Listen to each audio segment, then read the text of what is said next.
Chapter 40. Kansu Duo felt a little smug, as he enjoyed the attention of everyone. Especially Miss Vera's clear gaze. Khan was so excited that his face turned red and his whole body trembled. The heir of the Su Duo family suddenly felt that if he went to ask Miss Vera for a dance now, he might not be rejected like before. He felt that he was a hero now. However, Colin looked at him, as if he was looking at an idiot. He did not expect that this guy would be the one to stand up for him. All the nobles present were excited when they saw the Knight of Khan questioning Marquis Charles. Except for one person. This person was Khan's sister, Cynthia Su Duo, the crazy woman Colin called Cynthia Su Duo. She looked at her brother with eyes full of horror. Why? Why did this banquet, which was supposed to make the Su Duo family famous, become like this? If possible, she just wanted to seal her brother's mouth and lock him in the basement, never letting him out. Cynthia knew very well that Marquis Charles might have really angered everyone. But he was still the first heir of the House of St. Hilda. Her brother was just the heir of the Viscounts. So what right did he have to question him? No, although her brother was stupid, he was definitely not someone who had the guts to do so. Otherwise, when Cynthia led her army to reclaim Ice Stone City, he would not have continued to hide in Fallen Eagle City. Thinking of this, she suddenly turned to look at Earl Aldman. It seemed that this good uncle had whispered something in her brother's ear, causing Khan to rush forward. Cynthia felt a chill in her heart. She suddenly felt that the future of the Su Duo family seemed to be bleak. Knight of Khan, you are right. Marquis Charles did not care about the other party's offense at all. He took a deep breath and asked sincerely, "Then what kind of punishment do you think can make up for my previous mistakes?" Khan did not expect Marquis Charles to be so easy to talk to. At this time, when he saw the dignified Marquis waiting for his judgment so humbly, Khan trembled even more. However, after the excitement, Khan also felt a little lost. He opened his mouth, but did not dare to say what punishment was suitable for Marquis Charles. Quietly turning his head, Khan looked at his uncle, Earl Yiman, with a pleading gaze. But Count Almond's head was lowered, as though he had no idea what was going on. Khan's heart sank. However, just as he was about to retreat, he suddenly saw Vera staring at him. In Khan's eyes, it was a gaze filled with encouragement, admiration, and even admiration. Thus, the Knight of Khan was once again filled with power. Even the pimple on his nose was faintly glowing red. For a moment he felt that he was super brave. "My title?" Khan's sharp voice echoed in the hall. "As punishment, you should voluntarily give up your Marquis title." Whoosh! Everyone was stunned. Even Marquis Charles, who had always been outstanding in acting, did not know how to react. Colin looked at Khan with eyes full of pity. This was a look of concern for the mentally retarded. At this time, Cynthia's face was full of despair. She did not know whether the title of Marquis Charles could be kept, but it seemed that the title of Viscounts of the Su Duo family would be lost. The title of Marquis Charles was a fake, and it represented his qualifications as the first successor of the Duke of St. Hilda. It also represented the face of the Duke of St. Hilda. Asking Marquis Charles to give up his title was no longer a punishment for Charles, but a slap in the face of the Duke of St. Hilda. It was forcing the Lord of the Northern Frontier to admit his mistake. It was forcing him to abdicate. The music finally stopped. The atmosphere in the banquet hall was so stagnant that it was almost suffocating. The eyes of the audience were focused on Marquis Charles and the Knight of Khan. The Knight of Khan originally enjoyed the feeling of being the focus of the audience, but now, he felt uneasy. Cold sweat dripped down from his forehead. Khan once again looked for the gaze of the goddess in his heart, Vera. But Vera was no longer looking at him at this time. Instead, she was looking at her brother, Marquis Charles, with a worried look. Khan's face instantly turned pale, as if he finally realized what a stupid thing he had done. Marquis Charles's face was also very ugly at this time. He also did not know how to deal with it. He could not agree to give up his title, and he did not dare to agree to it. This was no longer a matter of his honor and disgrace alone. It involved his father's face, and even the prestige of the House of St. Hilda. Since when did the Lord of the Northern Region allow a bunch of inferior nobles to tell him what to do when it came to his successor? Marquis Charles did not look at the uneasy Khan again. This idiot was just a gun that was pushed out. He looked past Khan and slowly swept across the audience. But he did not see any friendly and supportive eyes. At this time, he gradually realized that this storm was probably premeditated. It was not only against him, but also against his father. Then all the more he couldn't back down. If he took a step back, he would be smashed to pieces. So Marquis Charles took a few steps forward, walked past Khan, and faced the nobles in the hall. With a serious expression he said, "Anyone else who thinks that I should give up my title, please stand up." He did not want to pay attention to Khan, who was just a puppet. Instead, he wanted to force the real mastermind behind the scenes to come out. Moreover, he did not believe that the House of St. Hilda, which had ruled the northern frontier for thousands of years, would be in danger of falling apart immediately after a fiasco. The audience was silent. The House of St. Hilda had been in power for thousands of years, and it was not a simple matter in the northern frontier. So the banquet became awkward again. After a long time, a voice finally broke the silence. "Oh, I'm sorry, Marquis Charles. Khan is still young and insensible. If his words offended you, I hope that you can forgive him." The one who stood up was Earl Oman. However, he did not continue to target Marquis Charles. Instead, he excused Khan. He also gave Marquis Charles a way out. Colin suddenly had some doubts. Could it be that Earl Oman was really loyal to the Duke of St. Hilda and did not participate in this conspiracy against Marquis Charles? But very quickly, Earl Oman's next sentence dispelled Colin's previous thoughts. "Marquis Garcia, what punishment do you think is suitable for Marquis Charles's previous mistakes?" When Marquis Garcia heard this, he seemed to have woken up from his relaxed state of being a bystander. Under everyone's gaze, he slowly stood up and walked to the front of the stage, standing side by side with Marquis Charles. Marquis Charles could only bow slightly, take half a step back, and give up the center position. Facing the Knight of Khan, Earl Oman, or any of the nobles present, Marquis Charles would not back down. However, Marquis Garcia was an exception, because this commander of the Black Cavalry really had the ability to flip the table. Marquis Charles was not sure whether his uncle wanted to flip the table or not. Was all of this caused by the nobles of the northern frontier, who were dissatisfied with him? Or was it secretly planned by Marquis Garcia? If it was the former, Charles was not too worried. If it was the latter, Marquis Garcia finally spoke. "Uncle." Marquis Charles lowered his head slightly, waiting for the trial with a heart full of anxiety. 200,000 northern frontier soldiers. What are you going to use to atone for your crimes? Kaboom! Marquis Charles felt as if he was struck by lightning. He was stunned on the spot. What else could he use to atone for his crimes? Marquis Charles raised his head in shock, looking at his uncle with a face full of shock. It was as if he was truly seeing him for the first time. Colin watched this scene from afar, and a word flashed in his mind. The dagger was revealed. Chapter 41. It was already late into the night. The grand banquet in Icestone City had finally come to an end. However, the nobles that left the banquet had different expressions on their faces. Some were excited, some were terrified, some were expectant, some were fearful. Tonight was destined to be a sleepless night. Carrier pigeons took off from Icestone City one after another, dispersing towards the northern frontier. They were going to deliver an earth-shattering piece of news. The eldest son of the Duke of St. Hilda, Marquis Charles, had announced that he would renounce his title under the questioning of Marquis Garcia. Charles's title was an empty title in the first place, and it didn't have any corresponding territory. What it truly represented was the inheritance rights of the Duke of St. Hilda. Renouncing this title meant that Charles had renounced his inheritance rights. Of course, strictly speaking, only when the Duke of St. Hilda approved Charles's request would he be officially stripped of his title as a marquis and lose his inheritance rights. However, what was truly thought-provoking, or perhaps even more frightening, was that Charles was forced by his own uncle to renounce his title. Since Charles wouldn't inherit the title of the Duke of the House of St. Hilda, then who would inherit it? Would it be the Duke's second son? Or would it be the Duke's younger brother?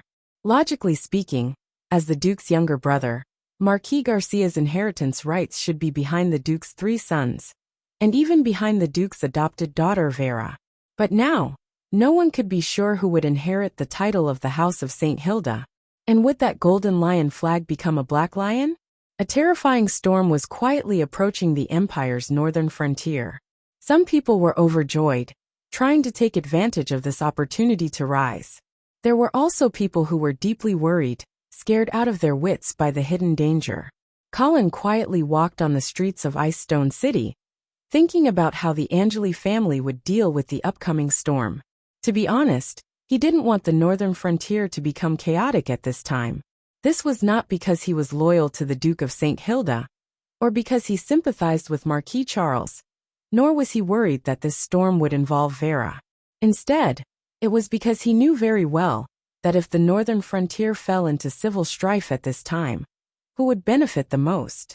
Without a doubt, it would be the trolls. After all, the 300,000 troll army on Firmament Icefield hadn't retreated very far. They might even be eyeing the northern frontier right now. Once Marquis Garcia and the Duke of St. Hilda got into a fight, the trolls would definitely take the opportunity to invade the south again. The northern frontier would also be plunged into misery and suffering. Colin did not care about the power struggles of those in power, but as a human, he certainly did not want to see the northern frontier become a place where the trolls wreaked havoc.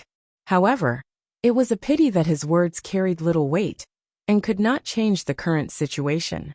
He could only hope that the Dukes of the North, who were far away in Winter City, would retain a trace of rationality and make appropriate concessions. Colin returned to the inn, removed his armor, and fell asleep immediately. When he woke up, the sun was just right. Although the atmosphere in Ice Stone City was slightly tense, there was no chaos. It was as if everything that happened last night was just an illusion. After breakfast, Colin went out for a walk and walked his cat. Of course, Little White wasn't too willing to be walked, but Colin insisted on dragging it out.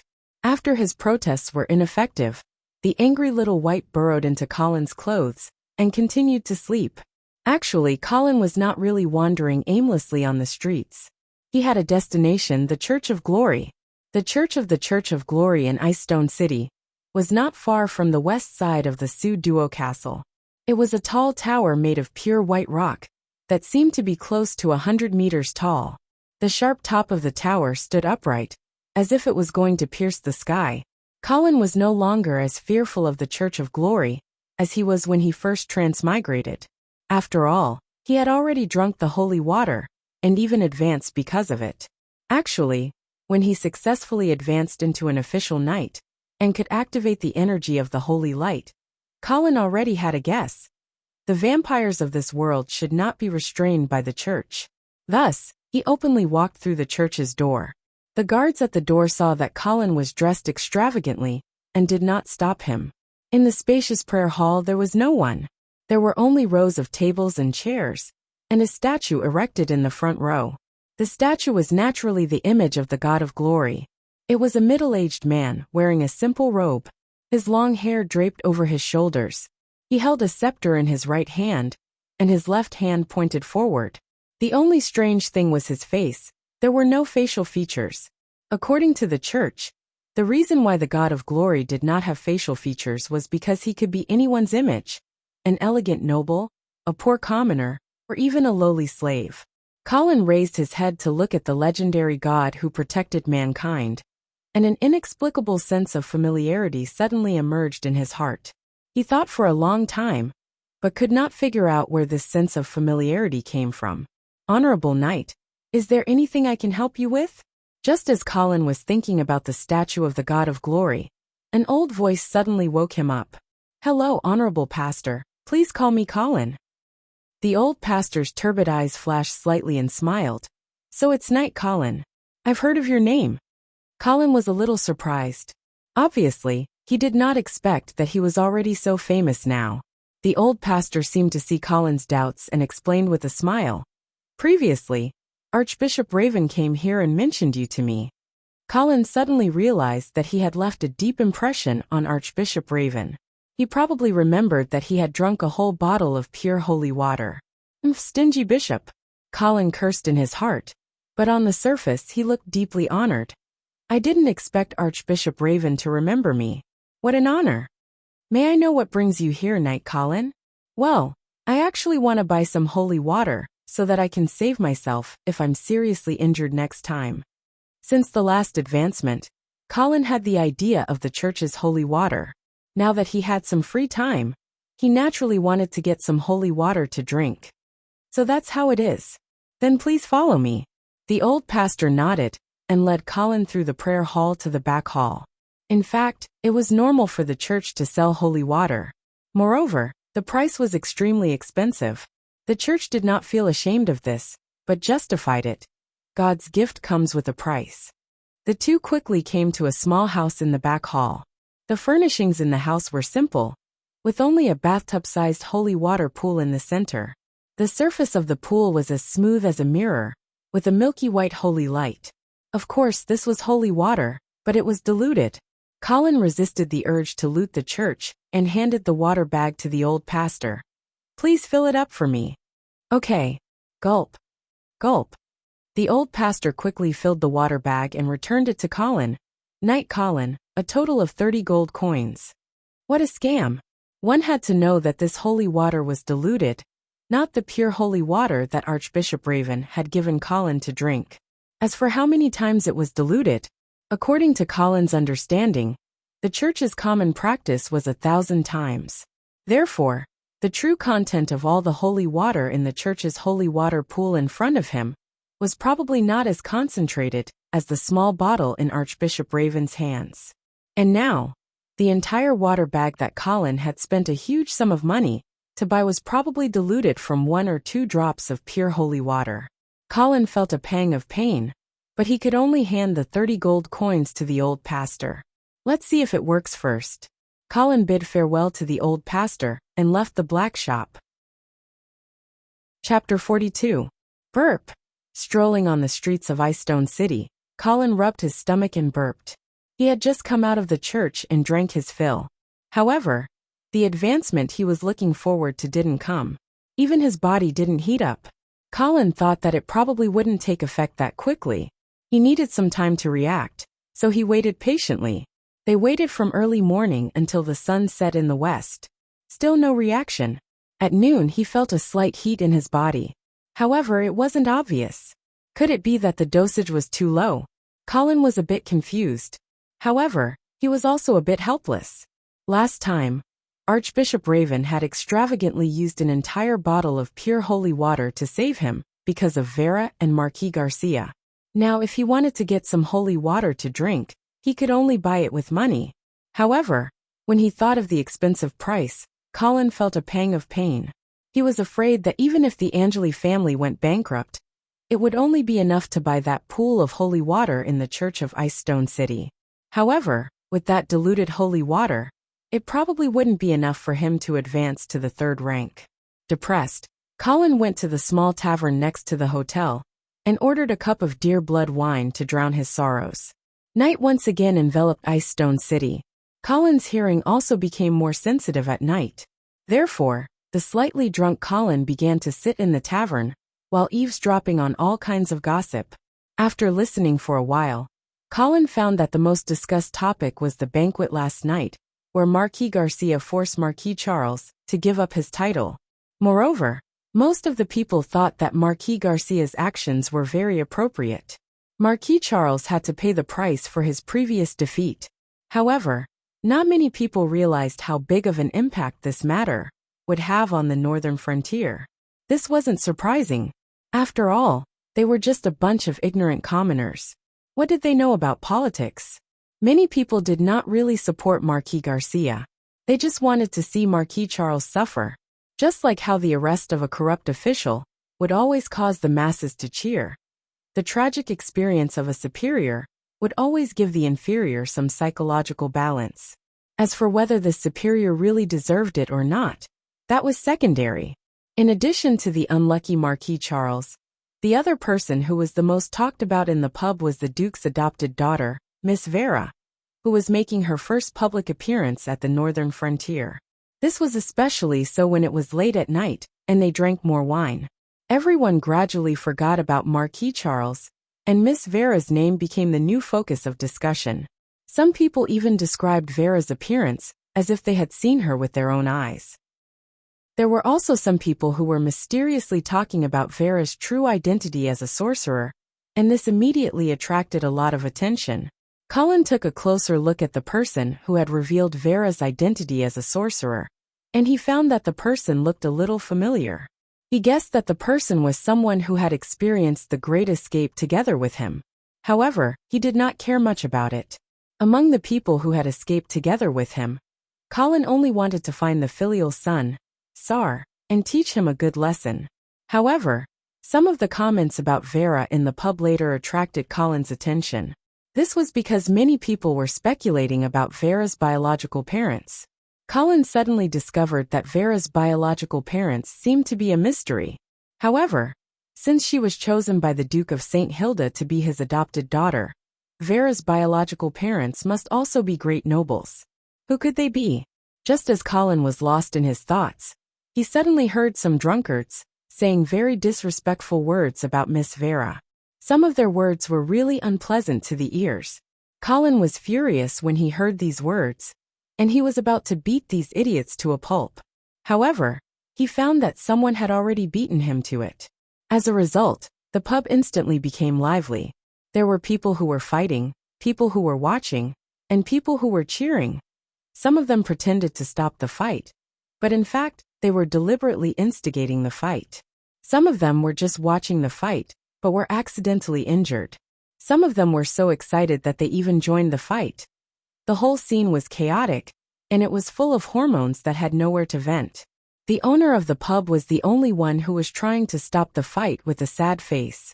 However, these drunkards who were provoked by Vera's name could only vent their anxiety through the most primitive physical conflict. How could they be stopped by a few words of persuasion?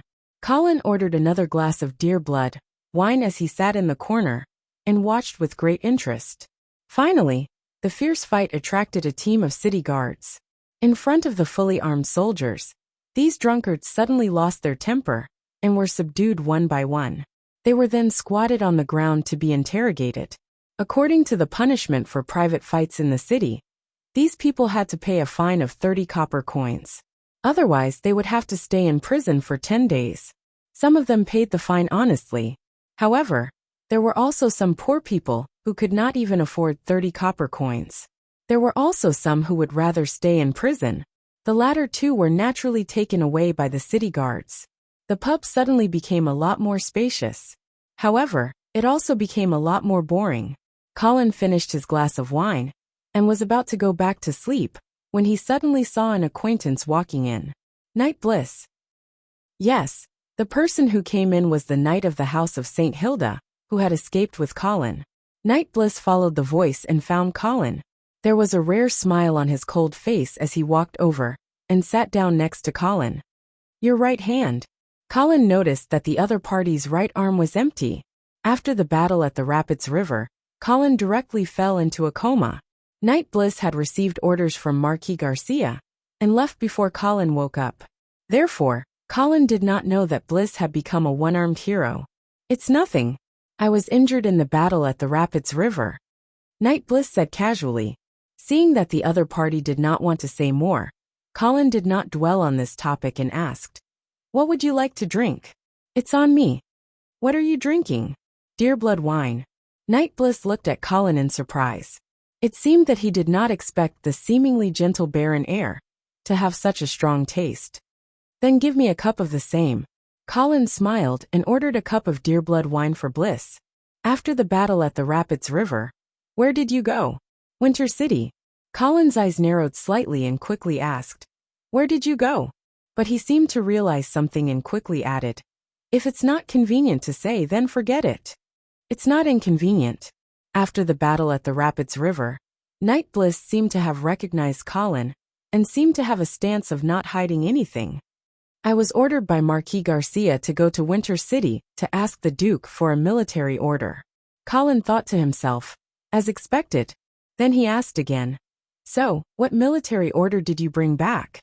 This time, Knight Bliss hesitated slightly, but he still said, "The Duke ordered Marquis Garcia to command the Black Cavalry to pursue the Troll army that was retreating from the northern frontier." Chapter 43. The news of the Duke's military order quickly spread throughout Icestone City. The city was filled with a scene of jubilation. Everyone believed that as long as Marquis Garcia personally took action, then this battle of revenge would be a sure thing. Of course, saying it was a sure thing was already being modest. After all, ever since the Black Cavalry had officially formed an army, they had never tasted defeat. However, Colin wasn't very happy. Moreover, as the days went by, his worries grew deeper. Because Marquis Garcia didn't seem to have any plans to lead his troops north. Moreover, the private armies of the various lords of the northern frontier were continuously converging towards Icestone City, almost turning the entire city into a huge military camp. As more and more soldiers entered Icestone City, the confidence of the people in the city also grew. In their eyes, this should be the various lords responding to Marquis Garcia's call to gather their troops and cooperate with the Black Cavalry to attack the Sky Ice Plains. However, Colin, who knew the original text of the Duke's military order, wasn't so optimistic, because he clearly remembered that Knight Bliss had personally told him that the Duke's order was for Marquis Garcia to lead the Black Cavalry to chase after the trolls, but never for him to gather the private armies of the various lords to attack together. Could it be that Marquis Garcia had lied about the Duke's military order? What was he planning to do by gathering so many troops? Was he really planning to attack the Sky Ice Plains? Or Colin's bad premonition became more and more serious. For the next 10 days, the Black Cavalry still didn't make any moves, but the private armies of the various lords of the northern frontier were gathering more and more. Seeing that the situation was about to slide into the most dangerous abyss, and that Icestone City was about to become a huge barrel of gunpowder, Colin had already made plans to escape. However, at this time, he suddenly received a message from Vera. "Miss Vera wants to see me?" "Yes."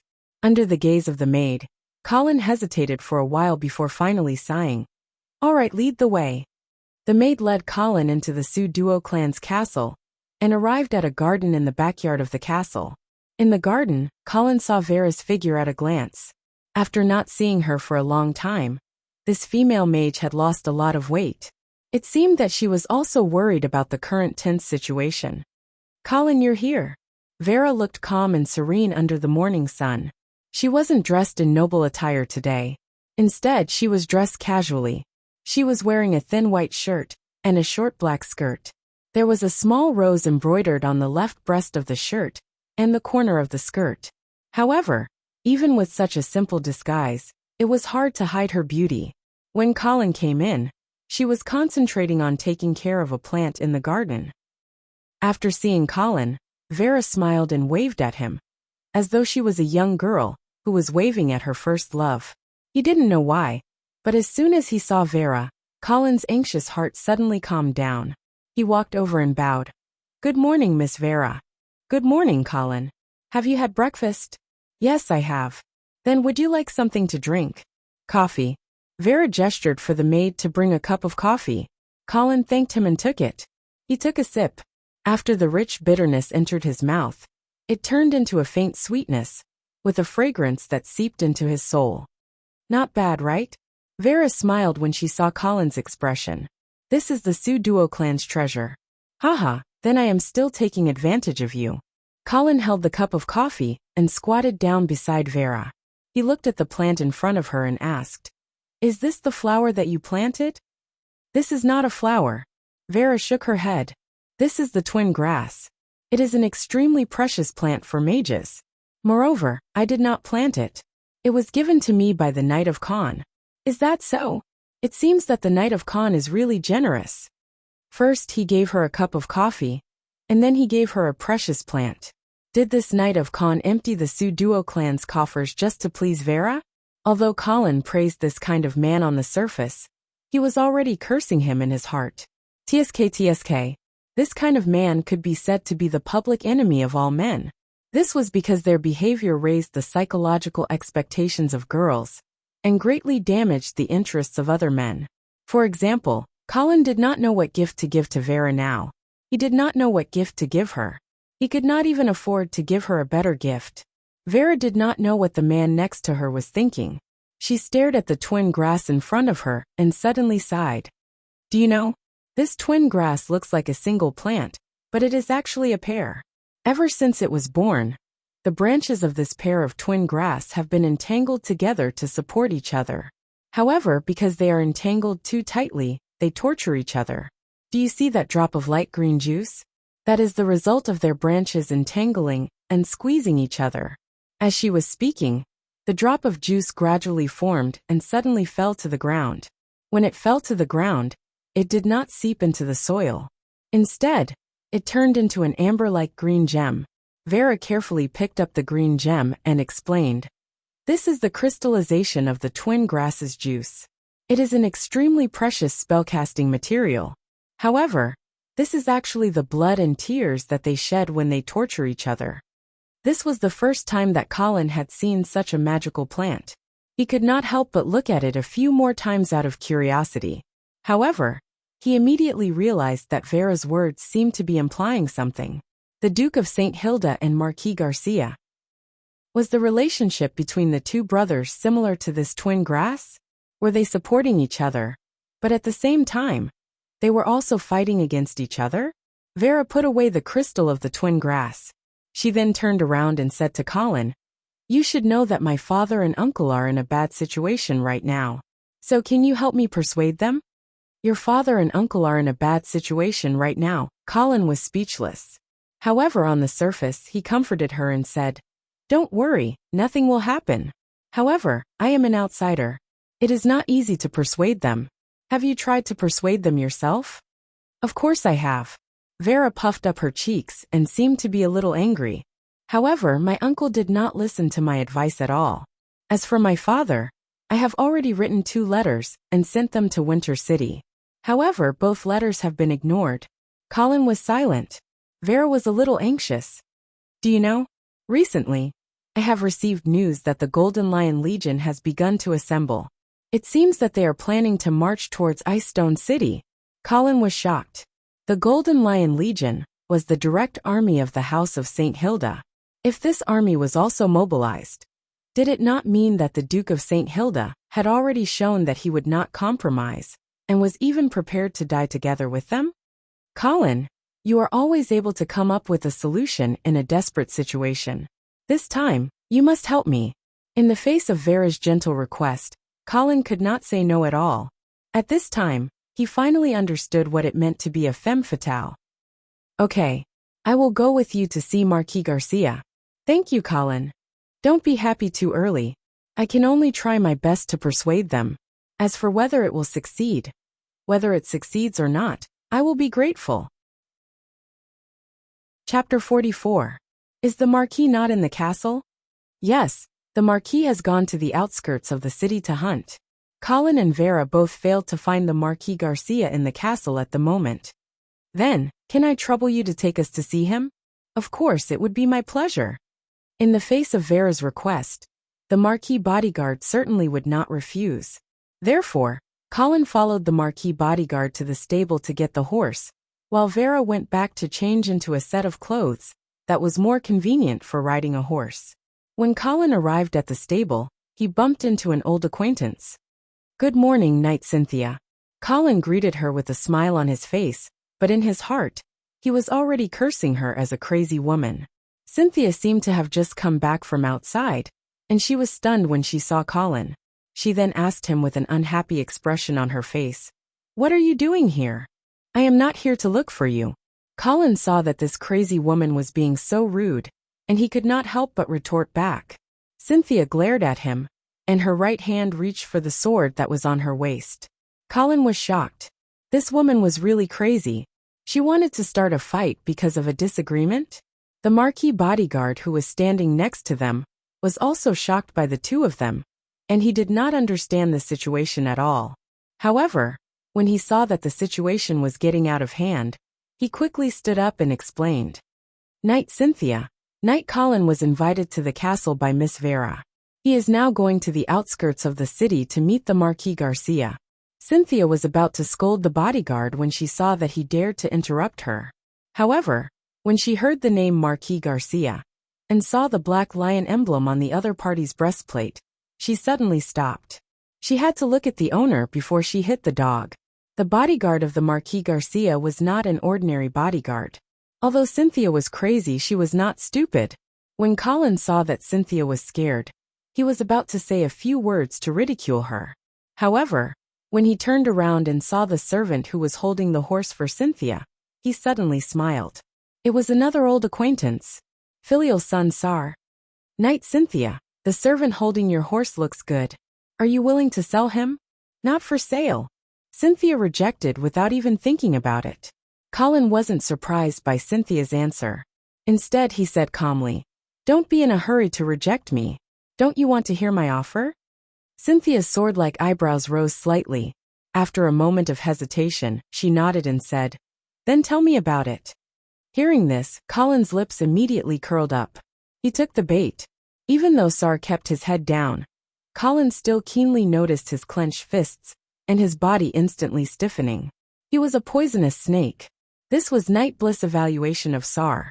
Colin couldn't agree more. A person who could even betray his own father. What else couldn't he betray? Cynthia thought that if she protected Sar would be grateful. However, Colin was very clear that as long as Cynthia revealed the slightest intention of selling Sar to Colin, then the seed of hatred would be planted in Sar's heart. 10 gold coins, Colin said casually. Cynthia sneered. "Knight Colin, is your Angeli family already so poor? If you want to buy a servant at this price, I suggest you go to the slave market in the west of the city." To be honest, 10 gold coins was not a low price. Of course, it wasn't high either. In fact, as long as Colin's price didn't far exceed what Sar was worth, then Cynthia would definitely not agree to it in order to discuss Colin. And Colin didn't want Cynthia to agree. He only wanted the other party to inquire about the price. The seed of hatred had been planted, waiting to take root and germinate. Hearing Cynthia's rejection of Colin, Sar's body immediately relaxed. But just as Colin expected, Sar's resentment towards Cynthia was deeply buried. At this time, Sar suddenly remembered something his father once said. "Don't get too close to the nobles. We are cows and sheep, they are tigers and leopards. We eat grass, they eat meat, what they eat is our meat." Sar had always looked down on his father. He felt that he was too conservative, too timid, and didn't have enough initiative and adventurous spirit. But Sar agreed with the above words. These nobles had never treated the commoners as the same kind of creatures, and had never cared about their lives. However, Sar didn't completely agree with his father's words. In Sar's opinion, he wasn't destined to eat grass for the rest of his life. He also wanted to eat meat. Eat the nobles' meat. Colin didn't expect that what he had buried in Sar's heart was not only the resentment towards Cynthia, but also the resentment towards the entire noble class. This resentment was slowly accumulating bit by bit, and one day, it would become a frenzy that would sweep across the entire northern frontier. After Cynthia left with Sar, Colin waited for a long time before Vera finally arrived. It couldn't be helped. Women always changed their clothes very slowly.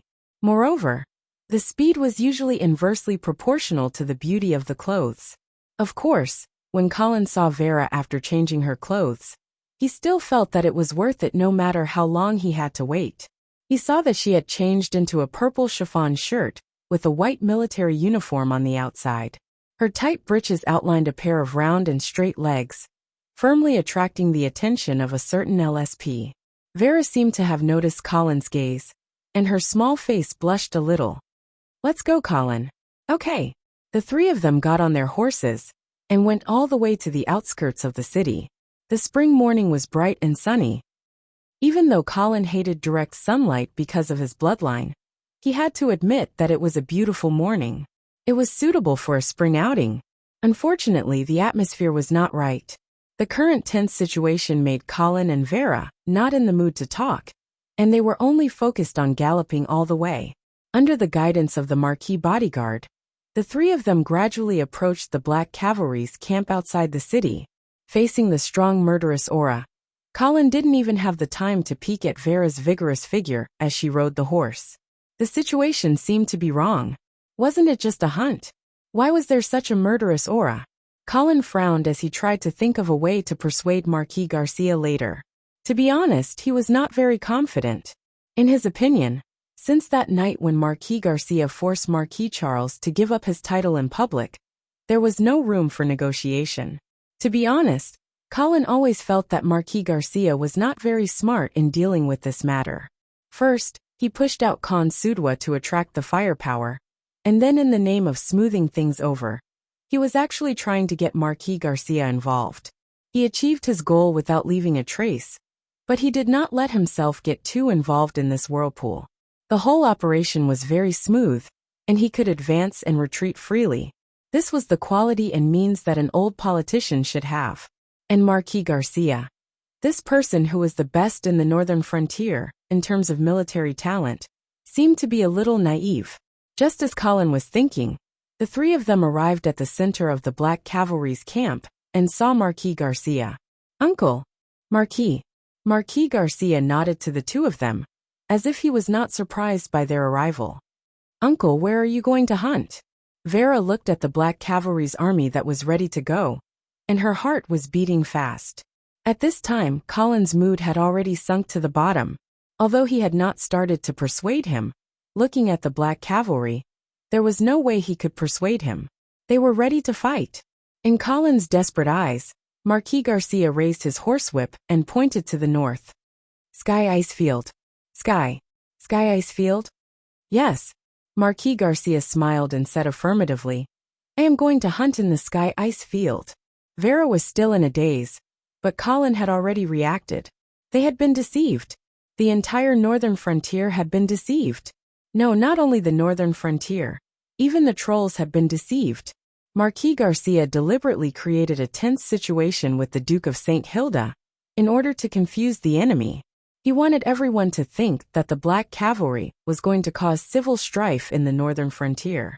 However, from the beginning to the end, Marquis Garcia's goal was only one: the trolls. Colin thought that he had just criticized Marquis Garcia's political incompetence, but now it seemed that the other party was simply acting. He had been deceived from the beginning to the end like a fool. "Knight Colin." Marquis Garcia suddenly turned to Colin. "Someone told me that you were born to be on the battlefield. Do you dare to hunt in the Sky Ice Field with me?" Colin only felt blood rushing to his head, and the figure of Marquis Garcia became so tall in his eyes. He was indeed the god of war in the northern frontier. He was indeed the guardian of the human race. He was indeed the idol of all the young people in the northern frontier. How could such a person get caught up in the whirlpool of internal strife and deceit? His journey would always be the same: the Sky Ice Field. Thinking of this, Colin replied loudly, "Why wouldn't I dare?" Marquis Garcia laughed heartily as he waved his long whip and gave an order. "Go!" The 50,000 cavalrymen were like a black tide that covered the sky and the earth, rolling towards the north. Chapter 45. Colin originally thought that the northern frontier of the Radiant Empire was cold enough. But now he realized that compared to the Sky Ice Plains, the northern frontier was like a giant greenhouse. It was almost the end of May. If it was the northern frontier, it would already feel like summer. But in the Sky Ice Plains, it was actually snowing. No wonder the northern frontier didn't continue to expand their territory to the north, even when they had the absolute advantage. The people of the northern frontier really didn't want to come to such a bitter and cold place. Amidst the howling northern wind, the swirling snow quickly dyed the world white. The 50,000 Black Cavalry were like a surging black tide, galloping north in the snow. The hooves of the horses trampled on the ground, shattering the snow and turning up the cold, hard soil. The rumbling of the horses' hooves mixed with the clashing of armor, accompanied by the whistling of the wind, created a strong and murderous melody. It had been more than half a month since they left Ice Stone City, but they hadn't encountered a single troll army along the way. This wasn't strange. When the troll army had started to retreat, the Black Cavalry had been slow in their pursuit. Plus, they had been delayed in Ice Stone City for so long that the troll army had retreated a long time ago. However, the troll army had reaped a great harvest from the northern frontier this time. They definitely wouldn't be able to leave quickly with the loot they had plundered. Based on the speed of the Black Cavalry pursuit, Colin estimated that they would be able to catch up to the troll army's tail in a few days if they didn't chase in the wrong direction. Marquis Garcia seemed to have realized this as well. In the past few days, the number of scouts he had sent out had increased significantly, but the Sky Ice Plains was still too big. The troll army of 300,000 seemed like a lot, but when thrown into this vast ice plains, it was like a drop in the ocean. Plus, in this kind of wind and snow, the tracks left behind by the army would be quickly buried. It was basically a fool's dream to try to track them down. Therefore, the first difficulty of this pursuit was to find the troll army's tracks in the vast ice plains. This required one to be extremely familiar with the geography of the ice plains, and be very clear about the possible retreat routes of the troll army. In any case, Colin was completely at a loss. He had never been so deep into the Sky Ice Plains, so he knew almost nothing about this place. Luckily, he had a powerful backer by his side, Marquis Garcia. This was the true Ice Plains war god. Yes, this title was given to him by the troll army. To be able to make the enemy give him such a title was enough to prove how terrifying Marquis Garcia was on the battlefield. With such an awesome person by his side, Colin certainly wouldn't waste such a great opportunity. Upholding the principle of asking questions whenever he did not understand, Colin would approach Marquis Garcia from time to time and ask questions. And Marquis Garcia, with such patience, not to mention Colin, even some of the high-ranking generals in the Black Guards were envious. Garcia. Does Uncle have a lover? Vera hid her small face deep inside the fox fur shawl, and only a pair of puzzled big eyes could be seen. Yes. Colin had a gossipy look on his face. I know that the Marquis has never married, but does he not have a lover? Yes, the Black Cavalry officers were always looking at him strangely. Colin was starting to doubt his origins. No. Vera shook her head. As far as I know, my uncle has never been overly affectionate with any woman. Furthermore, I've never heard of any related rumors in all these years. It feels like Uncle is an ascetic. All right. Colin was a little disappointed. Originally, he thought that since he was the protagonist of this world, it was normal for him to have a bizarre background. He had an awesome person like Marquis Garcia as his father, and an awesome elven princess as his mother. If his grandfather, whom he had never met, suddenly passed away and left him with a country to inherit. Cough, cough. The howling cold wind poured into Colin's mouth, interrupting his daydream. At this moment, he suddenly realized that Marquis Garcia had no children. Moreover, if what Vera said was true, and this Marquis lived like an ascetic, then he probably wouldn't have any children in the future. Then, who should inherit his title and territory? Could it be that he wanted to find an adopted child? This was a possibility. However, there was another possibility. Colin suddenly realized that he might have guessed the basis of the trust between Marquis Garcia and the Duke of St. Hilda. Previously, he had been very puzzled. Why did these two brothers dare to put on such a show? One had to know that under that situation, everyone thought that the two brothers were really going to fight. But who would have thought that it was actually a feint in the end? It was hard to believe that this kind of tacit understanding and trust would appear between these two brothers. This was because if Marquis Garcia really wanted to change the ruler of the northern frontier, he would not have led the Black Cavalry into the Sky Ice Field. At that time, the Golden Lion Legion had suffered heavy losses, and the lords of the northern frontier were dissatisfied with the Duke of St. Hilda because of Marquis Charles's mistakes in command. When they were in Icestone City, Marquis Garcia could have easily taken down Frostwinter City if he had led his army south. He had the ability to do so. Of course, the Duke of St. Hilda knew that his brother had the ability to do so. So was he not afraid that his brother would make a false promise? Unless Marquis Garcia had given him some kind of promise. Of course, this promise was definitely not a verbal one. It was a substantial promise that could not be broken. Perhaps Marquis Garcia had promised his brother to have no descendants. If there were no descendants to inherit the title, what was there to fight for? This, perhaps, was the basis of their mutual trust. Just as Colin was letting his imagination run wild, a scout suddenly sent back a message. They had discovered traces of the troll army ahead.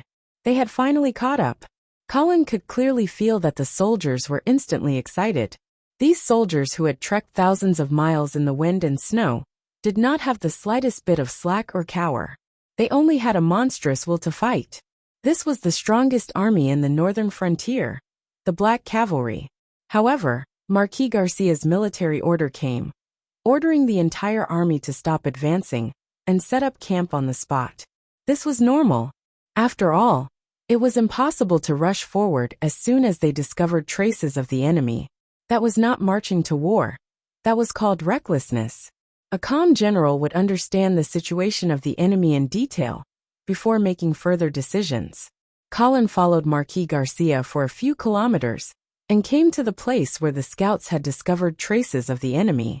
He carefully looked at the faint traces on the snow and judged. It seems that this should be the main force of the troll army, and it was only a day or two ago. Over this period of time, Colin had been influenced by what he saw and humbly asked for guidance. He had already mastered many tracking skills in the icy plains.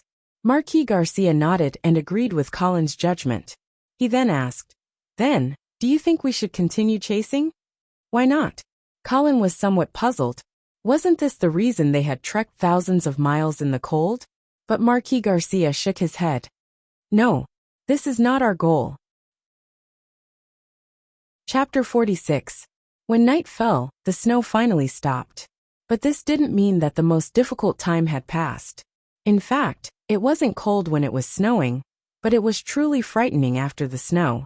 Under the orders of Marquis Garcia, the Black Cavalry set up camp and started a bonfire. If they didn't warm themselves up and eat something warm, this army would probably suffer non-combat casualties.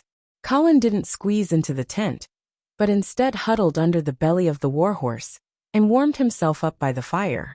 In fact, the inside of the tent wasn't much warmer than under the belly of the horse, and it was more comfortable to be alone. At least, no one would notice that he was drinking blood. The blood was fox blood, which he had saved from an unlucky snow fox he had caught. Of course, when Colin drank the blood, he also took out some hard jerky and took a few bites, so that no one would notice that he didn't eat normal food. As he ate and drank, he thought about what Marquis Garcia had said.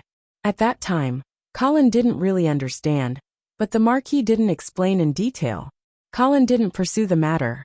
After all, he couldn't ask about everything. That would make his student seem silly.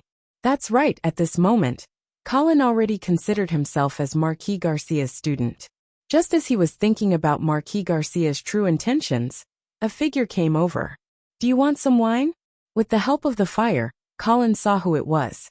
It was Count Farron Dawson. Of course, Colin took the wine bag from Count Dawson's hand and took a big gulp. With one gulp, it was as if there was a fire burning from his throat to his stomach. That taste made him feel energetic. Refreshing. Good wine. Count Dawson laughed loudly and said proudly, "Of course, we dwarves don't dare to say that our wine is the best in the empire, but it's definitely the most powerful. It's especially suitable to drink in this damned weather." Compared to the 5 major races in this world, the dwarves weren't considered a big power. They were scattered all over the Radiant Empire, and their total number was about 1 million. Because they weren't strong, the dwarves had always been hugging the thighs of the humans and considered themselves as a vassal race. There were even some rumors that dwarves were actually a subspecies of humans. However, this statement did not receive much approval. This was because dwarves could not be baptized by the church's priests and become knights like humans. Moreover, knight was the exclusive profession of the human race. Although the dwarves had always claimed to believe in the god of light in order to better integrate into the human race, it was clear that the god of light did not bestow his glory upon the dwarves. As a result, the common warrior class became the only choice for the dwarves. This profession, which was naturally limited in potential, made it impossible for the dwarves to produce real powerhouses. Therefore, this was not a race known for their strength. However, they were good at forging and brewing wine. Especially forging. This skill made the dwarves very popular in the logistics department of the army. However, the military merits of the logistics department were definitely not comparable to those of the soldiers who fought on the front lines. Therefore, very few dwarves could rely on military merits to become nobles. not to mention a great noble like the Count. Thus, this Count Dawson was particularly eye-catching. More importantly, his title was conferred by Marquis Garcia. Marquis Garcia's foundation was in the Black Cavalry, and his vassals were all high-ranking generals in the army. However, he had conferred the title of Count to a dwarf. Moreover, this was the only Count he had conferred. This was very unusual.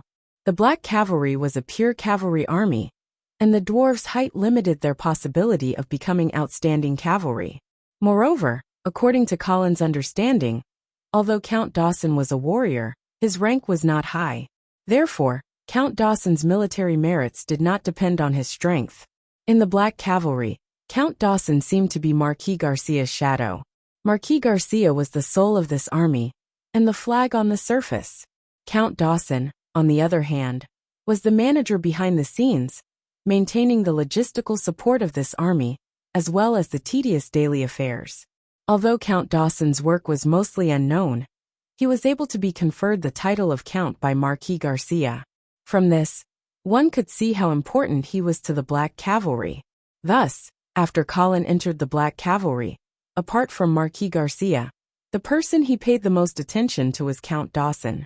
Because Marquis Garcia looked at Colin in a different light, Count Dawson, who was the Marquis' shadow, was also very friendly towards Colin.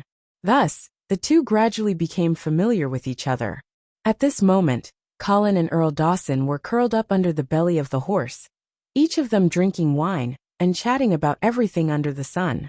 Count Dawson had followed Marquis Garcia for half of his life, and had experienced all kinds of storms. He had always been successful in bragging, but he did not expect that this time, Colin would steal the limelight. Colin told Earl Dawson all kinds of myths and legends from the other world in a completely different way, scaring the dwarf Earl to no end. When Count Dawson asked him where he had read these stories, Colin said that he had heard them from a bard who had passed by Greycastle town when he was a child. Count Dawson obviously could not verify this, so he could only continue to listen to Colin's lies. After a round of bragging, Colin felt much better. Now I understand why Marquis Garcia values you so much. Why? Because you can brag.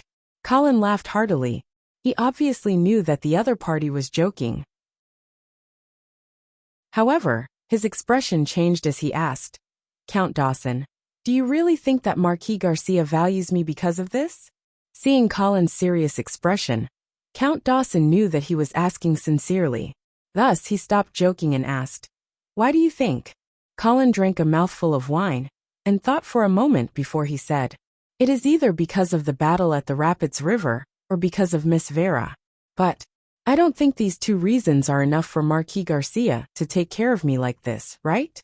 Indeed, the Angeli family was the vassal of the Duke of St. Hilda, so Colin was simply an outsider to the Black Cavalry, who was completely under Marquis Garcia's system.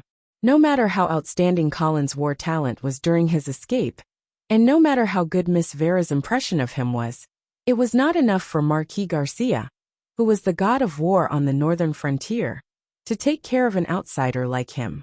Hearing this, Count Dawson nodded. Then he shook his head and said mysteriously, you will know in the future. Colin was depressed. This kind of answer that left him hanging was the most annoying. Before he could continue to ask, Count Dawson had already stiffly changed the topic. Do you know why Marquis Garcia did not continue to pursue the troll army in front? In fact, this was the question that Colin had been thinking about, and he already had some ideas. At this time, when he heard Count Dawson's question, he replied, I think that the troll army in front should not be our priority target. Then what is it? The wolf cavalry. Colin exhaled a breath of wine, and said confidently, in this flat and wide terrain, only cavalry can deal with cavalry. Therefore, the troll wolf cavalry is the only threat to the Black Cavalry. As long as we find and eliminate them first, the rest of the troll army will be like lambs waiting to be slaughtered. Count Dawson clapped his hands and praised with a smile. Knight Bliss is right. Knight Bliss is right. You are indeed born for the battlefield. Chapter 47. In the next few days, the Black Cavalry's movements confirmed Colin's conjecture. Under the command of Marquis Garcia, They carefully maintained a certain distance from the main troll army, while continuously searching for traces of the wolf cavalry. Since the main troll army was here, then the wolf cavalry must be nearby as well. Right now, the Black Cavalry's most important mission was to discover them before they discovered him. Finally, on the third day, the Black Cavalry discovered traces of the wolf cavalry's main force. The situation at the time was actually quite dangerous, because when the Black Cavalry's scouts discovered the wolf cavalry's tracks, the two armies were only 15 kilometers apart. This was an extremely dangerous distance for a cavalry army. If it was a normal battle, then this should be the edge of the scouts' detection range. It could be said that the two sides had practically brushed past each other. It was no wonder that the wolf cavalry was careless and didn't discover the Black Cavalry who was so close, because they didn't even realize that there was a pursuing army behind them. This was the reason why Marquis Garcia had purposely put on a show earlier. The trolls were completely paralyzed. In their eyes, the Black Cavalry should still be in Icestone City right now, and might have already started fighting with the Duke of St. Hilda's Golden Lion army. Even if the trolls really did have spies in Icestone City, they wouldn't be able to send the Black Cavalry's movements to the troll army in time, because the fastest method of communication in this world was carrier pigeons. However, carrier pigeons could only find their way home based on magnetic field changes, so they could only be used to send messages to a fixed location. The troll army that was on the move definitely wouldn't be able to receive the carrier pigeons. The second fastest method of communication was the human flesh delivery on horseback. However, the Black Cavalry himself was a cavalry, so his speed wouldn't be slower than a messenger on horseback. Not to mention, they would also pay attention to the situation behind them and wouldn't let a messenger pass by so easily. Thus, Marquis Garcia had actually made use of the time difference in obtaining information to put on a show with his brother, and then relied on the amazing mobility of the Black Cavalry to catch the trolls off guard. However, even though the enemy was right in front of him and was defenseless, Marquis Garcia did not immediately launch an attack. Instead, he ordered the army to follow the path taken by the wolf cavalry and chase after them. As an excellent general, patience was one of the basic qualities that one must have. After that, the two sides maintained a distance of 30 to 40 miles until night fell. The wolf cavalry stopped setting up camp to rest, and the Black Cavalry also stopped advancing at the same time. The north wind whistled, and snow began to fall. This made it easier for the Black Cavalry to hide their tracks. That night, no fire was allowed in the Black Cavalry's camp. Without a bonfire, Colin was finally unable to withstand the cold wind outside and entered Count Dawson's tent. Count Dawson was very enthusiastic, and he once again took out a bottle of liquor and chatted with Colin as they drank. Perhaps it was because the enemy was right in front of them, but the atmosphere in the camp was a little tense and anxious. Of course, this did not mean that the soldiers of the Black Cavalry were afraid. This kind of tension was a natural reaction, and it meant that the soldiers were already vigilant. On the other hand, their impatience represented their impatience to start a massacre. Such a victorious army had completely eliminated the fear of battle from their bodies. Count Dawson and Colin did not talk for too long that night. They also knew that the battle was imminent, and in order to preserve their energy, they went to bed early. Although it was the Count's tent, there were still 7 or 8 people squeezed inside. These were all the Count's squires. In order to maintain mobility, the Black Cavalry would definitely bring as few tents as possible. Even the Count could only squeeze with his squires for the time being. In the entire army, only Marquis Garcia and Miss Vera were qualified to have their own tents. Colin did not dare to squeeze into their tents, although he really wanted to squeeze into the latter's tent. In fact, Count Dawson's tent was already very big. Those ordinary soldiers' tents could even squeeze 20 to 30 men. With so many men squeezed into one tent, it was inevitable that the smell would be a little pungent, and the sound of snoring would come one after another. However, Colin, who had been trekking for an entire day and was almost freezing, did not care about these things. He almost fell asleep immediately. However, before he could sleep enough, he was woken up by Count Dawson. "What's the matter?" When Colin woke up, he realized that it was only past midnight. He was a little upset. Marquis's military order. In 1 hourglass, the entire army will set off. When he heard that it was the Marquis's military order, Colin, who was still a little upset, could only get up obediently. In the other tents, the sound of the officers waking up the soldiers could be heard. However, these officers were not as gentle as they used their feet to wake up the soldiers. "Bastard! Why are you sleeping so soundly? I have already squeezed into your tent for so long, and you didn't even notice me. Where is your alertness?" Don't kick. I will get up now." After a short period of chaos, the Black Cavalry quickly gathered and followed the trail of the Wolf Cavalry. "Are you preparing for a night attack?" Colin moved to Count Dawson's side and asked softly. "Night attack?" Count Dawson looked at Colin with a strange look in his eyes. He then realized that the other party was still young and did not have much experience in leading troops. Therefore, he patiently explained the situation to Colin. After listening to Count Dawson's explanation, Colin finally realized that he had been deceived by those unscrupulous novels. Don't look at the plot of attacking a camp in the middle of the night in novels. In reality, very few generals dared to do so. Even if there was really a night attack, it would generally be a small-scale attack. A large army would never fight at night. The reason was simple. The risk of fighting at night was too great. Borrowing the darkness of the night could indeed catch the enemy off guard. But it was also very easy for one's own side to fall into chaos due to improper military orders. If one was not careful, both sides would suffer. For cavalry, a night battle was even more impossible. This was because the darkness of the night restricted the warhorses even more. Let's talk about the terrain. Although the Sky Ice Plains was a large plain with flat terrain, it was a flat terrain. No matter how flat the terrain was, it was inevitable that there would be some ups and downs, and there would be many potholes. These small ditches were not a problem during the day, and the warhorses could easily gallop through them. However, at night, they were extremely dangerous. If one was not careful, and the horse's hooves were to be injured, then the joke would be huge.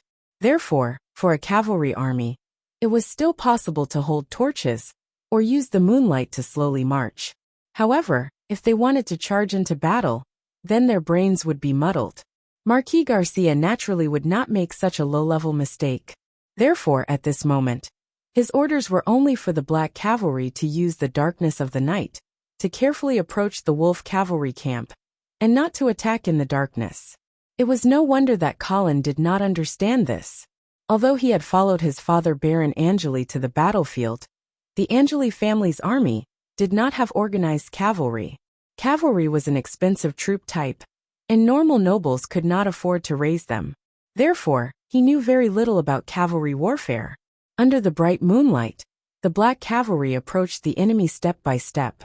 The spare horses and supplies were left in place, and the hoofs of the warhorses were also wrapped in cloth. The whole process of the march was not completely silent, but it could definitely be considered secretive and quiet. It was as if he was an experienced hunter quietly approaching his prey.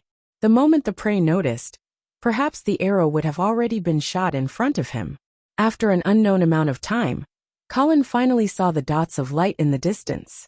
It was the bonfire of the troll camp that had not been extinguished. Colin took a deep breath and held the long sword in his hand tightly. At this moment, the Marquis military order came again. All troops rest and reorganize. At this moment, it was the darkest time before dawn. The whole Black Cavalry was completely hidden in the darkness, quietly waiting for the moment when the sun rose. The moment when the slaughter began. Chapter 48.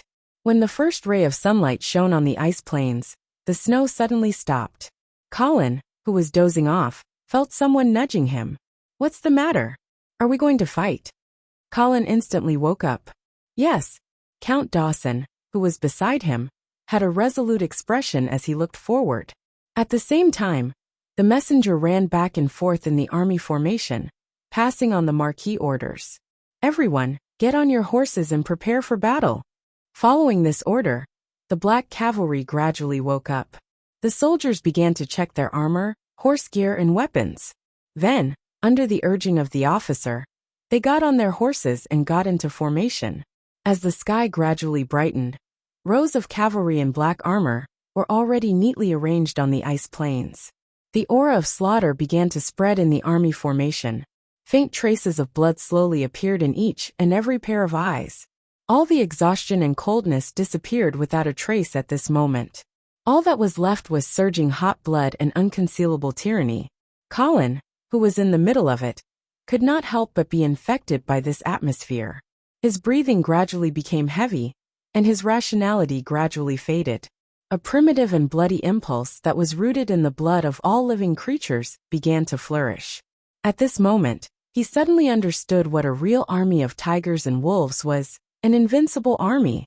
On the other hand, the troll camp was still as quiet as before. They simply did not know that the scythe of the Grim Reaper had quietly descended and was almost at their necks. Among the blackguards, everyone's gaze turned to where the Black Lion flag was. They looked at the figure of the man under the flag. Like countless times in the past, there was no stirring speech before the battle. Marquis Garcia slowly pulled out the sword at his waist, raised it high above his head, and pointed it forward abruptly. In an instant, the low sound of a bugle horn sounded. Woo! The army began to surge forward. First they slowly jogged, then gradually increased their speed. Finally, at a suitable distance, they entered the state of galloping and charging. As the most elite cavalry in the northern frontier, the Black Cavalry could be said to be the Black Cavalry's most elite cavalry. This kind of battle rhythm was completely integrated into the blood of every Black Cavalry soldier. They did not even need to be commanded by their generals. The rumbling of horse hooves reverberated across the icy plains, finally becoming the only sound in the world. At this time, the giant demon was finally alarmed. However, most of the trolls hadn't even woken up from their slumber. Even if they had woken up, they hadn't had time to eat breakfast, let alone weapons and armor. Countless trolls ran out of their tents in a panic, shouting and asking their equally confused companions what had happened. The commander of the Wolf Cavalry, General Quake, also woke up from his dream and immediately realized that something was wrong. Just as he raised his saber and rushed out of the tent, he saw a guard rush over with a panicked expression. "General, it's not good. The enemy is coming."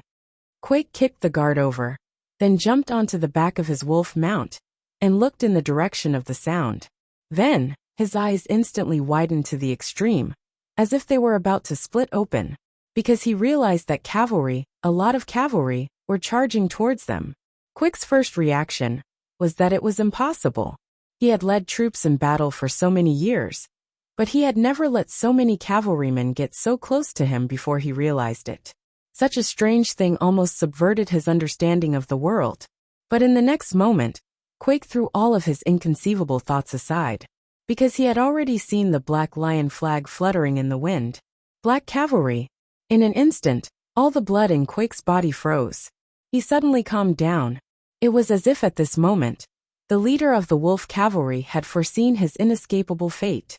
The light in his eyes completely disappeared, leaving only a deep, deathly stillness. Quake immediately grabbed a guard by the collar and roared in a low voice. "Immediately lead a team of Wolf Cavalry and run southwest. Run all the way, don't look back. No matter what, you have to inform His Highness Prince Gamber that Black Cavalry is coming. Then General you." The guard was still hesitating, but Quake had already pushed him far away.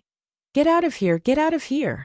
After that, Quake pulled out his scimitar and rushed in the direction of the Black Guards without hesitation. The desolate sound of a horn finally rang out from the troll camp. As the most elite warriors of the troll race, these Wolf Cavalry were caught off guard, but under Quake's leadership, they quickly organized themselves and prepared for the upcoming battle. But it was still too late. The Wolf Cavalry didn't even have time to speed up before they discovered that Black Cavalry's vanguard had already crossed the short distance and rushed in front of them.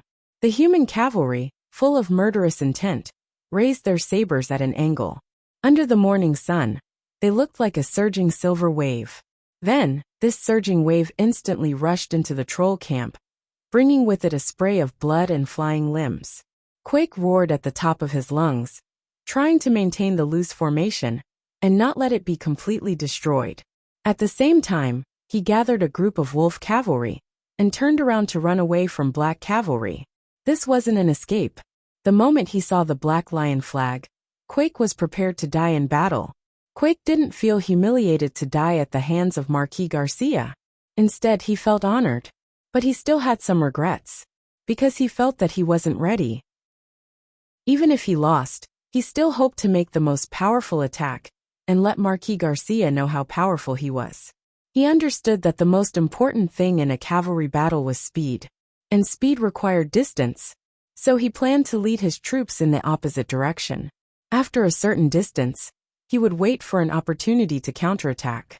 This was indeed the wisest move, but unfortunately, black cavalry wouldn't give him this opportunity. In this battle, the troll wolf cavalry was destined to be extremely aggrieved. They actually had more people than the black cavalry, but they had already lost the initiative. The flag in Quake's hand, and the conspicuous armor on his body, were quickly targeted by the black cavalry. Quake's running speed wasn't slow, but in front of the black cavalry who had already entered a state of rapid charge, he was still frighteningly slow. A team of black cavalry arrived in the blink of an eye and surrounded Quake. The surging saber light whistled. There was no such thing as a fair duel. This was a battlefield of life and death, and there was no room for chivalry here. As a 5th-grade warrior, Quake could be considered a famous expert among the trolls. But no matter how powerful an expert was, he couldn't withstand the siege of an army. What's more, there were many high-level knights among the black cavalry. After creating a terrifying record of killing hundreds of people, the leader of the wolf cavalry was finally beheaded by a human knight. With Quake's flag broken, the troll wolf cavalry completely collapsed.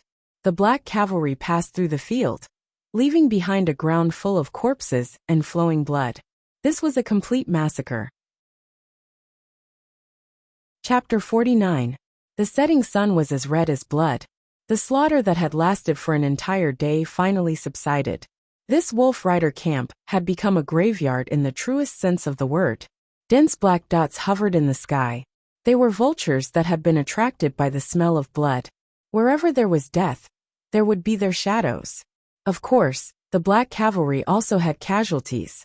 However, the corpses of these soldiers could not be left in the wild to be ravaged by wild beasts like the trolls. Instead, they were gathered together and burned. When he saw the corpse of a high-ranking knight being consumed by fire, Colin's heart ached. What a waste! However, no matter how much Colin drooled, he did not dare to desecrate the corpse of his fellow soldiers in front of the black cavalry. Unwilling to give up, he even went to find Count Dawson and requested to bury these dead soldiers. Count Dawson rolled his eyes and said, "Why don't you try digging a hole in this ice field?" Colin really did try. He was half dead from exhaustion. The frozen ground here was too hard to dig. No wonder the black cavalry chose to cremate them. Helpless, Colin could not continue to pester him, and could only give up. After cleaning up the battlefield, the results of this battle were estimated. The trolls had left over 30,000 corpses here. Of course, there were even more wolf cavalry that had fled in the chaos. Therefore, the battle was not over yet. What followed was a bloody and cruel pursuit. The trolls' commander's tent had now become the black cavalry's temporary command post. Marquis Garcia expressionlessly gave out battle orders. Under his command, the black cavalry was like a precise mechanical octopus. It stretched out its tentacles and tightly wrapped around the wolf cavalry that were trying to escape until they were all strangled to death. Colin hid in a corner, carefully observing and learning. This was a rare opportunity. Although he did not understand why Marquis Garcia would allow him, an outsider who did not belong to the black cavalry, to observe and learn without restraint, Colin did not feel embarrassed. Not everyone had the opportunity to learn the art of war from the world's most outstanding general. Finally, the military order was issued. The black cavalry officers walked out of their tents in silence. There were no questions or objections. This army was used to obeying Marquis Garcia's orders, because as long as they were absolutely obedient, they could win one victory after another. It worked every time. This was how prestige was built. When a commander could lead his men to victory after victory, he would be a god in the hearts of his soldiers. In fact, this was the reason why famous generals were always suspected by monarchs. In a special group like the army, everything was based on victory. Even if he was a monarch in name, if he could not lead his soldiers to victory, then his orders would not be carried out. The reason was very simple. These soldiers did not understand politics, nor did they understand loyalty. However, they understood a simple principle: people would die if they lost a battle. Moreover, it was very likely that he would be the one dying. Therefore, in order to survive, they had to win. If they could win the rebellion, they would not hesitate to follow their commander and rebel. Colin adjusted his armor and stretched his muscles. Of course, he did not receive any military orders. After all, he was an outsider. In addition to him, there was actually another outsider here, Vera. The female mage was already dozing off. Her head was nodding off, and she looked very cute. However, it was not her fault. After all, she was woken up in the middle of the night last night. Today, she had been fighting for the whole day. She did not understand much of the military meeting just now. Therefore, it was inevitable that she would start to doze off. Hey, wake up. Colin leaned over and nudged Vera with his elbow. Ah, what's wrong? Vera raised her head in confusion. When she saw Colin's mischievous smile, she suddenly blushed. Marquis Garcia was still discussing something with Count Dawson in a low voice. It seemed that he did not notice the small movements of the two outsiders. Is this battle over? Vera glanced at her uncle. When she saw that he was not paying attention to her, she was secretly relieved. It's not completely over yet. Next, we have to chase after the defeated wolf riders. We cannot let them regroup, and we cannot let them join up with the troll army in the southwest. Oh. Vera frowned slightly, but soon the expression on her face became firm again. She did not complain at all. To be honest, this adopted daughter of the Duke was indeed very determined. She was not spoiled at all. The physical body of a mage was weak, but she still insisted on not falling behind. It was indeed commendable. Vera. Marquis Garcia looked at her and said softly, "Later, you will follow Count Dawson and stay behind to clean up the battlefield. I will lead the army and continue to chase after them." Okay. Vera understood that her uncle was being considerate of her. Therefore, she obediently agreed. After that, Marquis Garcia looked at Colin and said, "Knight Colin, do you want to follow me or Count Dawson?" Colin immediately straightened his chest and said, "I am willing to follow you," although it would be safer for him to stay behind, and he could also cultivate a relationship with Vera. Colin knew what was important and what was important. How could he give up such a good opportunity to learn? At this time, Marquis Garcia was more attractive than Vera. Okay. Marquis Garcia nodded and strode out of the tent. Colin quickly followed behind him. Even though the Black Guards had set up an inescapable net to prevent the remnants of the Wolf Riders from joining the main troll army, it was impossible for no one to escape on this icy plain that stretched in all directions. Most of the remaining Wolf Riders were purposely driven away in the opposite direction by the Black Knights. However, there were still a few Wolf Riders that managed to break through the Black Knights' encirclement and regroup with the main troll army. Therefore, the news of the defeat finally reached here. In the commander's tent, the atmosphere was oppressive and dignified. The tall troll sitting on the main seat looked a little absent-minded at this time. His name was Gombik Woken. He was the southern prince of the Troll Empire. The Trolls' ruling system was very similar to that of humans. In fact, this was the result of their efforts to learn and imitate the Empire of Light after being repeatedly defeated. The highest ruler was the Troll Emperor, Modolf Woken. Under him were the 4 princes of the East, South, West, and North. Their status was similar to the Duke of the 4 territories of the Empire of Light. Among the 4 princes, the Southern Prince was the most powerful in terms of prestige and strength. The reason was very simple. The southern part of the Troll Empire was the northern frontier. This direction was not only the greatest threat to the Troll Empire, but also their ancestral land, guarding the southern part of the sky ice field. If one did not have a certain level of strength, he would have already been killed. Therefore, generally, when fighting against the northern frontier, unless the Troll Emperor personally led the army, the Southern Prince would be the supreme commander. This time was of course no exception. Gombik Woken, the number 2 figure of the Troll Empire, could be considered an old acquaintance of Marquis Garcia.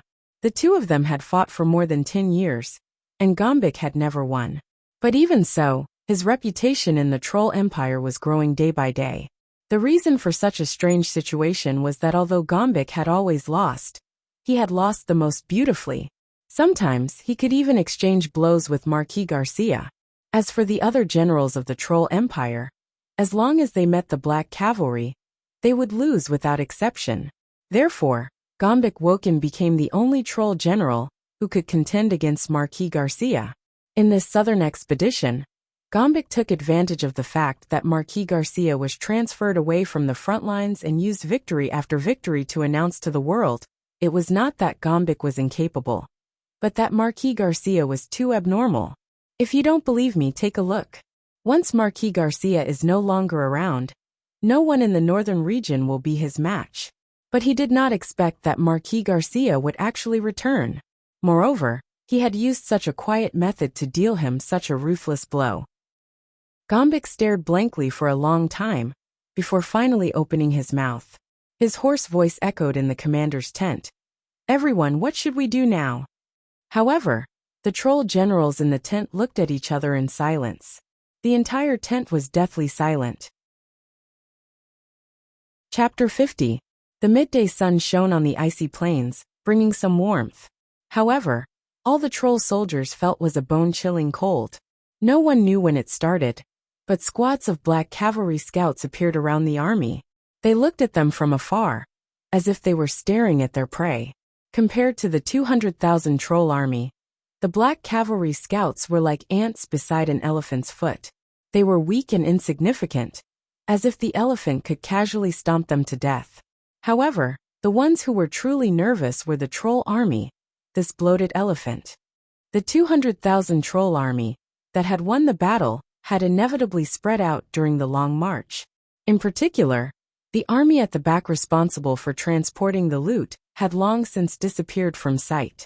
However, when the news of the Wolf Cavalry's main force being attacked by the Black Cavalry came back, the troll army was like a school of fish that had been startled and immediately gathered together.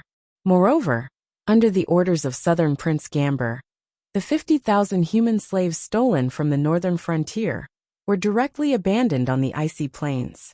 That's right, before the Black Cavalry main force could even be seen, the troll army had already taken the initiative to spit out what they had eaten. Prince Gamber was very clear that these human slaves would only become a burden to the army. It was better to just throw them away. As for whether or not these 50,000 human slaves would freeze to death on the ice field, that was not his concern. If the Black Cavalry took these 50,000 human slaves, perhaps Prince Gamber would wake up laughing in his dreams. The Black Cavalry scouts did indeed discover these 50,000 abandoned human slaves, but when they passed the news to Marquis Garcia, he did not hesitate at all and chose to ignore them. Cold-blooded and heartless, but this was the decisiveness of a commander. The Black Cavalry was traveling light and did not bring much food.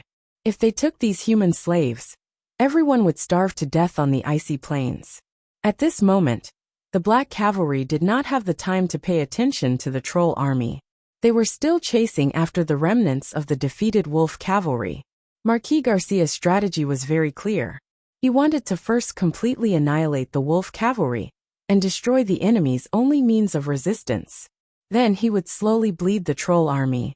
The pursuit of the Wolf Cavalry lasted for 5 days and 5 nights. According to the Black Cavalry's preliminary calculations, including the attack on the camp, close to 70,000 Wolf Cavalry had been killed. Yes, there were only kills, no prisoners. When Marquis Garcia learned that the troll army had abandoned the human slaves, he gave the order not to take any troll prisoners. At this point, the Wolf Cavalry had completely lost the ability to fight, and the remaining few deserters were no longer a threat. Marquis Garcia also began to gather the Black Guards. After a short rest, he began to approach the location of the troll army. The final stage of this battle had officially begun. The troll army that was slowly advancing suddenly realized that the sentries of the Black Cavalry, that had been following them around like gangrene, had suddenly vanished without a trace. This made the troll soldiers feel somewhat at a loss. However, Prince Cambeek immediately became nervous, because he understood that the disappearance of the sentinels could only mean one thing. The Black Cavalry's main force had arrived. As expected, the snow on the icy plains suddenly began to tremble, and the sound of hooves could be faintly heard. The troll soldiers looked around them, and were shocked to discover that the cavalry units of the Black Cavalry were attacking them from all directions. Woo! The sound of a horn immediately sounded, and after a brief moment of chaos, the troll army began to get into formation to meet the enemy. However, panic still spread uncontrollably through the troll army. Even though they had the advantage in numbers, that black lion flag seemed to have some sort of soul-stirring magic. Every time it appeared in the sky above the icy plains, it would give the trolls a great sense of pressure. The Black Cavalry came very quickly, accompanied by the thunderous sound of hooves. A dozen cavalry units surrounded the troll army from all directions. Each unit of Black Cavalry had around 1,000 people, and there were less than 20,000 in total. Compared to the 200,000 troll army, they were like ants trying to shake a tree. However, looking at the aggressive manner in which the Black Cavalry units surrounded them, it was as if they were the rulers of this battlefield. When they got close, the Black Cavalry units immediately changed directions and swept past the troll army's flank. They knocked arrows on their bows, and then the buzzing of bowstrings filled the air. The black rain of arrows was like a swarm of locusts that covered the sky, surging toward the troll army. Don't panic. Raise your shields. Raise your shields. Archers, get ready. Spearmen, get ready. Don't move. Don't retreat. Maintain formation.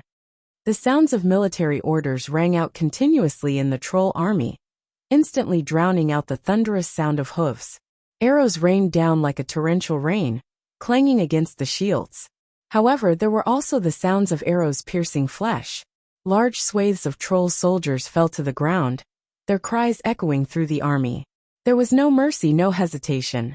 The Black Cavalry used the crudest and cruelest method to cleanly kick off the prelude to this battle. The troll army had already shrunk into a round turtle shell, and the Black Cavalry units were like tangents to this circle. They galloped past the troll army's flank, constantly firing arrows like a torrential rain. When the 20,000 cavalry passed by, a clear line was drawn through the troll army. It was like a wheat field blown by a gale, leaving behind countless corpses and wailing wounded. However, the troll army was not without counterattack. The archers and spearmen in the army calmed down after enduring the first wave of attacks. Under the command of their officers, they began to fire arrows and spears at the Black Cavalry. For a moment, arrows and spears flew back and forth in the air, constantly reaping the lives of humans and trolls. However, the Black Cavalry still had the absolute advantage in mobility. They spread out in the midst of the troll army's counterattack, pulling apart the distance and circling the troll army like a pack of wolves. Once they discovered an opening, they would immediately charge forward to tear it apart. Before the troll army could react and organize a defense or counterattack, they would use the advantage of their warhorses to quickly flee, not giving the troll army a chance to counterattack. This textbook cavalry harassment battle lasted for an entire morning. Only after the 10-odd Black Cavalry units had retreated did the trolls finally catch their breath. In truth, this attack didn't cause too many casualties to the massive troll army. However, this immense psychological pressure caused every troll to be mentally and physically exhausted. The moment the Black Cavalry left, they immediately set up camp, starting a fire to cook and licking their wounds. However, before they could even take an afternoon nap after eating, the trolls were shocked to discover that the Black Cavalry had once again appeared all around them. It was almost a repeat of the morning. The Black Cavalry had once again split into 10-odd cavalry units, each about 1,000 men, and charged at the troll army once more. The troll generals who were familiar with the Black Cavalry's organization also keenly noticed that the group of Black Cavalry in the afternoon was clearly not the same as the one in the morning. This was a war of attrition. Chapter 51. The northern winds howled, and snow once again fell from the sky icefield. However, no matter how heavy the snow was, it could not stop the battle from continuing. It had been 9 days since the Black Guards caught up and began to attack the tortoise shell of the troll army from all directions. For 9 days, the 50,000 black cavalry were split into 3 groups, taking turns to attack the troll army. In these 9 days, the troll army had only advanced 50 kilometers. At this rate, there was no telling how long it would take for the troll army to return to their settlement in the northern half of the Sky Ice Plains. Moreover, they had already left behind 30,000 troll corpses in this short 50 kilometers journey. Perhaps this number of casualties was not a serious blow to an army of over 200,000. However, this pressure of not being able to escape was destroying the troll army's weak nerves day by day, pushing them to the edge of a cliff. The troll army's formation also began to reveal more and more flaws under this constant attack. However, the black cavalry still did not launch an all-out attack. They were like seasoned and cruel hunters, constantly leaving small wounds on their prey, watching it bleed, struggle, and grow weaker by the day. Marquis Garcia was very patient. Colin was also very patient. In fact, Colin even hoped that the troll army could hold on for a while longer.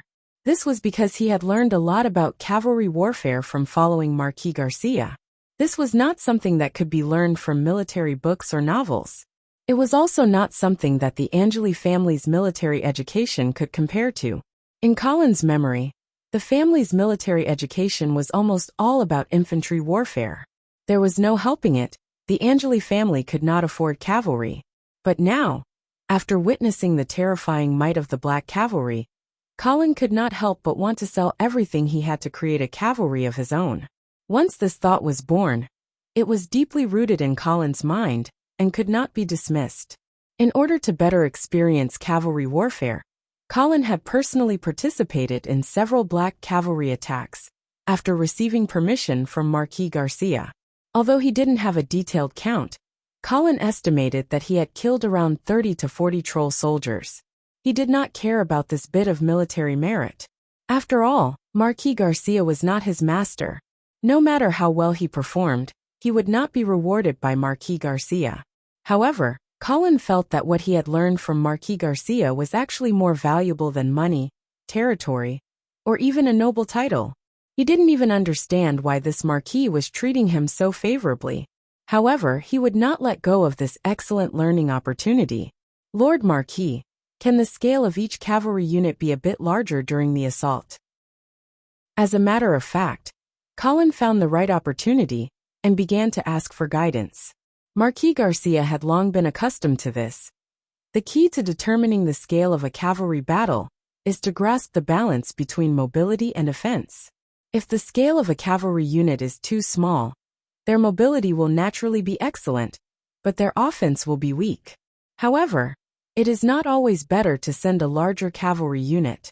Once the cavalry exceeds 10,000, the commander will have to be especially careful.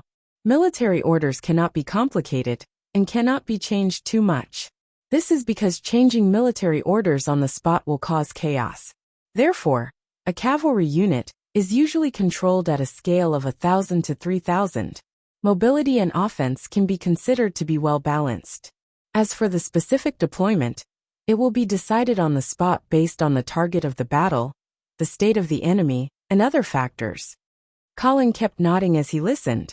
It was now close to noon, and the black cavalry soldiers who had gone out to attack in the morning had returned to camp one after another. However, Colin was still keenly aware that the attack in the morning had ended a little early. Originally, he did not pay too much attention to it. After all, after so many days of continuous battle, even if the black cavalry soldiers were made of iron, it was impossible not to show some signs of fatigue. However, the more and more solemn atmosphere in the camp made Colin realize something. After hurriedly stuffing some food into his mouth and drinking some blood to replenish his strength, Colin came to Marquis Garcia's tent. The guards outside the tent did not stop him. They were already very familiar with this baron's son, who was valued by Marquis Garcia. Marquis, are you preparing for the decisive battle? Colin looked at Marquis Garcia, who was wearing his armor with the help of his squire. and immediately asked with some excitement. Marquis Garcia smiled. Yes, it's about time. After saying that, he walked out of the tent. Colin hurriedly followed him. Outside the tent, the black cavalry soldiers had already begun their pre-battle preparations. Moreover, Colin noticed that the soldiers who had participated in the attack in the morning were also making their preparations.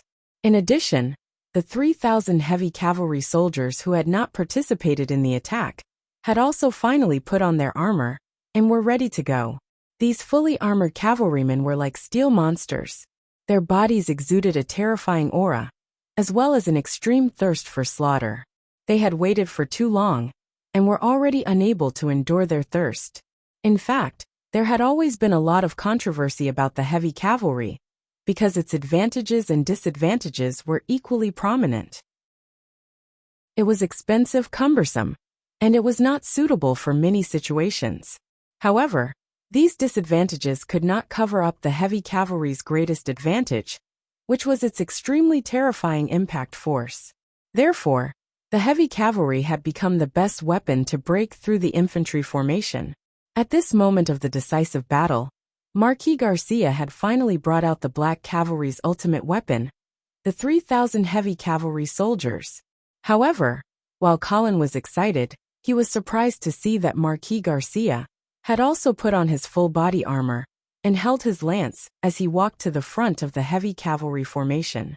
You want to personally lead the charge? Of course. Marquis Garcia's matter-of-fact appearance made Colin somewhat astonished.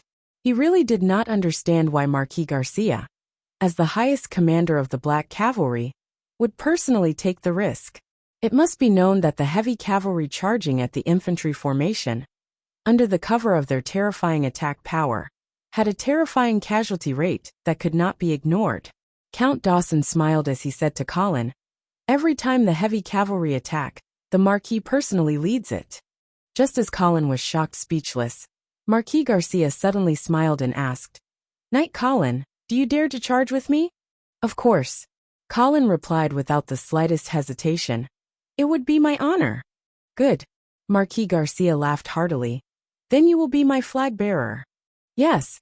Colin immediately stepped forward to receive the heavy black lion flag. The flag bearer patted Colin's chest heavily, using so much force that Colin could not help but suspect that the flag bearer was jealous of him. Woo! The hazy bugle horn sounded once more. The slaughter had begun. Chapter 52. When the horn sounded on the icy plains, the trolls immediately got into formation. After so many days of battle, the trolls had gradually gotten used to the black cavalry's harassment rhythm. After being terrified for so long, they became numb. They were numb to the point that it was as if they were dealing with an errant.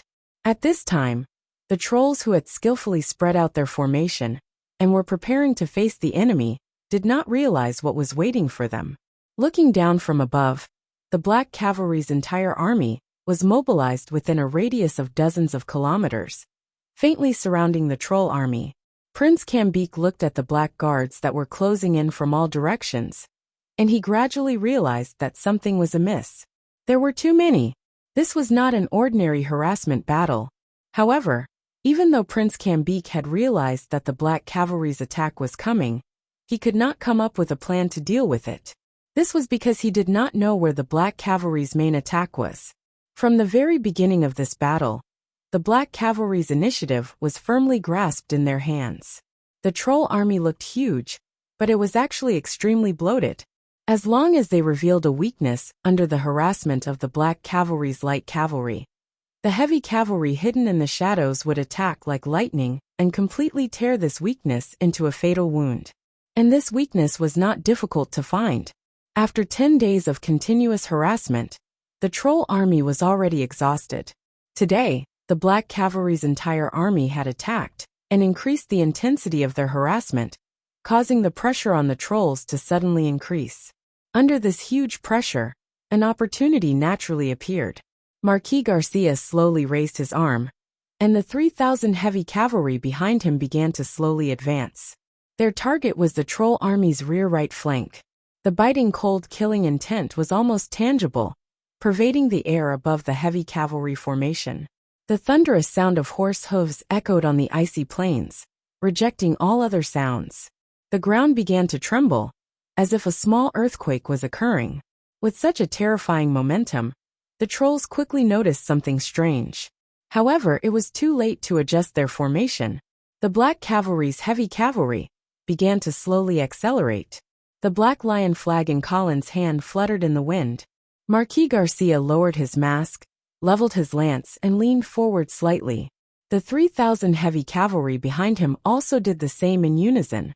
3,000 fast-moving steel monsters, each holding a 7 to 8 meter long spear, swept towards the right rear flank of the troll army like a whirlwind of death. In the face of such power, it was as if nothing could stop it.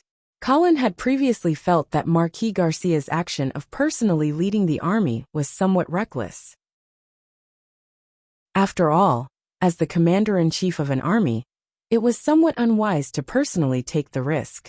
But at this moment, he was in the middle of such a terrifying cavalry.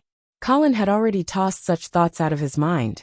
He did not know what level of knight Marquis Garcia was, but even a knight who had entered the sanctuary realm would not be able to escape death if he was trapped in an army of tens of thousands of soldiers. However, Marquis Garcia was not alone. Behind him, there were 3,000 elite heavy cavalry who had pledged their lives to follow him. These 3,000 fanatical and fearless warriors, under the lead of their idol, gradually gathered into a single entity. At this moment, every single one of them seemed to have transcended the insignificance and limitations of mortals, condensing into an indestructible collective, an omnipotent god. Such a terrifying aura, even before charging to the front of the troll army, had already caused an uncontrollable panic and chaos. "Raise your shields! Raise your shields! Don't move, kill anyone who moves!" The troll officers roared at the top of their lungs, trying their best to maintain the formation without falling into chaos. They were very clear that in the face of such a charge, the infantry's only hope was to maintain a complete formation. If the formation was broken, it would immediately turn into a one-sided massacre. However, in the face of the fearless charge of 3,000 heavy cavalry, in the face of such a terrifying charge that did not seem to belong to the mortal world, no one could remain calm and resolute. Rumble, the thunderous sound of horse hooves, seemed to become the only sound in the world. The heavy blows struck the hearts of every troll soldier, causing them to tremble in fear, causing them to want to turn tail and run without regard for anything else. Sparse arrows and spears shot out of the troll army, but when they struck the armor of the heavy cavalry, they were unable to cause any damage. Colin raised the Black Lion banner high, almost able to see the faces of the troll soldiers right in front of him. Fear and panic were written all over their faces. Boom, boom, boom. Accompanied by a series of loud bangs, the heavy cavalry in the front row had already crashed into the shield wall that was like a porcupine with their horses. Instantly, the shields broke and the spears snapped. Countless giant demon soldiers were sent flying by the terrifying impact like wooden puppets, spurting blood from their mouths. The defensive line here was like a thin piece of paper that was torn open in an instant. Countless ferocious steel monsters rushed in unscrupulously. After breaking through the formation, the heavy cavalry of the Black Cavalry was like an extremely sharp knife, ruthlessly stabbing into the right rear flank of the giant demon army and quickly advancing deeper into the formation. Everywhere they passed, there was a rain of blood, and the ground was a mess. This terrifying scene was like hell on earth. The Black Cavalry that had been roaming in the surroundings took this opportunity to swarm in, burrowing into the gap created by the heavy cavalry and beginning their massacre. At this point, there was no longer any troll general who could stop the collapse of the army. The entire scene clearly illustrated what it meant to be defeated like a landslide. In truth, while the heavy cavalry charging into the troll army was bloody and terrifying, the direct damage they caused was very limited compared to the 200,000 troll army. However, the heavy cavalry had completely destroyed the troll army's formation, causing a terrifying panic. Once this panic spread, it would lead to an irreversible collapse. The troll soldiers that had been crushed at the front lines scrambled to escape, causing an avalanche. Like dominoes, the entire army completely collapsed. The sound of horse hooves, shouts, pleas for mercy screams. The area within 20 kilometers was completely enveloped by the sonata of war. The black cavalry was like a flood that had broken through a dam, killing the troll army until corpses were strewn all over the field, and blood flowed like a river. At this moment, whether it was the soldiers, generals, or even Prince Cambique, they could not change all of this. Anything that stood in the way of the black cavalry would be completely crushed. Prince Cambique closed his eyes, unable to bear to watch. All of this was like a nightmare. His personal guards pulled him, wanting to escort him to escape. However, Prince Cambique did not move. Why was he running? The 300,000 troops had been reduced to ashes. Even if he escaped, he would be better off dead. Prince Cambique broke free from the other princes, raised his sword, and got on his horse, charging in the direction of the Black Lion flag. He shouted, "Come, Garcia! My head is here!" Chapter 53. The setting sun was as red as blood. It coldly and mercilessly reflected the horrifying and bloody scene on the icy plains. When the formation of the 200,000 troll army was completely destroyed by the black cavalry, it meant the end of the battle. The fate of the defeated troll army was already sealed. Even if they managed to escape temporarily, they would be caught up to sooner or later. Many of the defeated troll soldiers knelt and surrendered under the blades of the cavalry. This time, the black cavalry actually let these surrendered soldiers go. As long as they put down their weapons, they would be spared from death. This obviously sped up the collapse of the troll army. More and more troll soldiers began to learn from their comrades and surrender to the black cavalry. Groups of cavalry began to disperse, chasing after the deserters and collecting the surrendered soldiers. The heavy cavalry that had dealt a fatal blow to the troll army stopped at the edge of the battlefield. Only 1,000 of the 3,000 heavy cavalry were left. More than half of them were dead or injured. They had paid a terrifying price in order to destroy the troll army. The remaining 1,000 were all covered in blood. At a glance, they looked like a group of red steel sculptures. Colin took off his helmet and let out a long sigh. This battle was awesome. It seemed like a difficult and dangerous mission, but it was completed very easily. Of course, he knew that this was actually an illusion. Looking at the casualty rate of the heavy cavalry, he knew that this battle was definitely not easy. However, the feeling of being invincible on the battlefield was as addictive as Poppy, and he couldn't stop himself even if he wanted to. The only thing that made him feel a little sluggish was that Prince Cambique charged head-on, without any regard for his life, when he passed by the troll army. Colin did not know what level of warrior Prince Cambique was, but he dared to charge at the heavy cavalry who were at their peak. Haha, the outcome! He did not even have a complete corpse. Colin looked at Marquis Garcia, who was also covered in blood, and shouted excitedly, "We won!" Marquis Garcia was not as excited as Colin. It was as if such a great victory was as common as eating and drinking to him. "Do you know why we won?" "Of course, it's all thanks to your unparalleled strategy and wise decision." Colin took the opportunity to flatter him.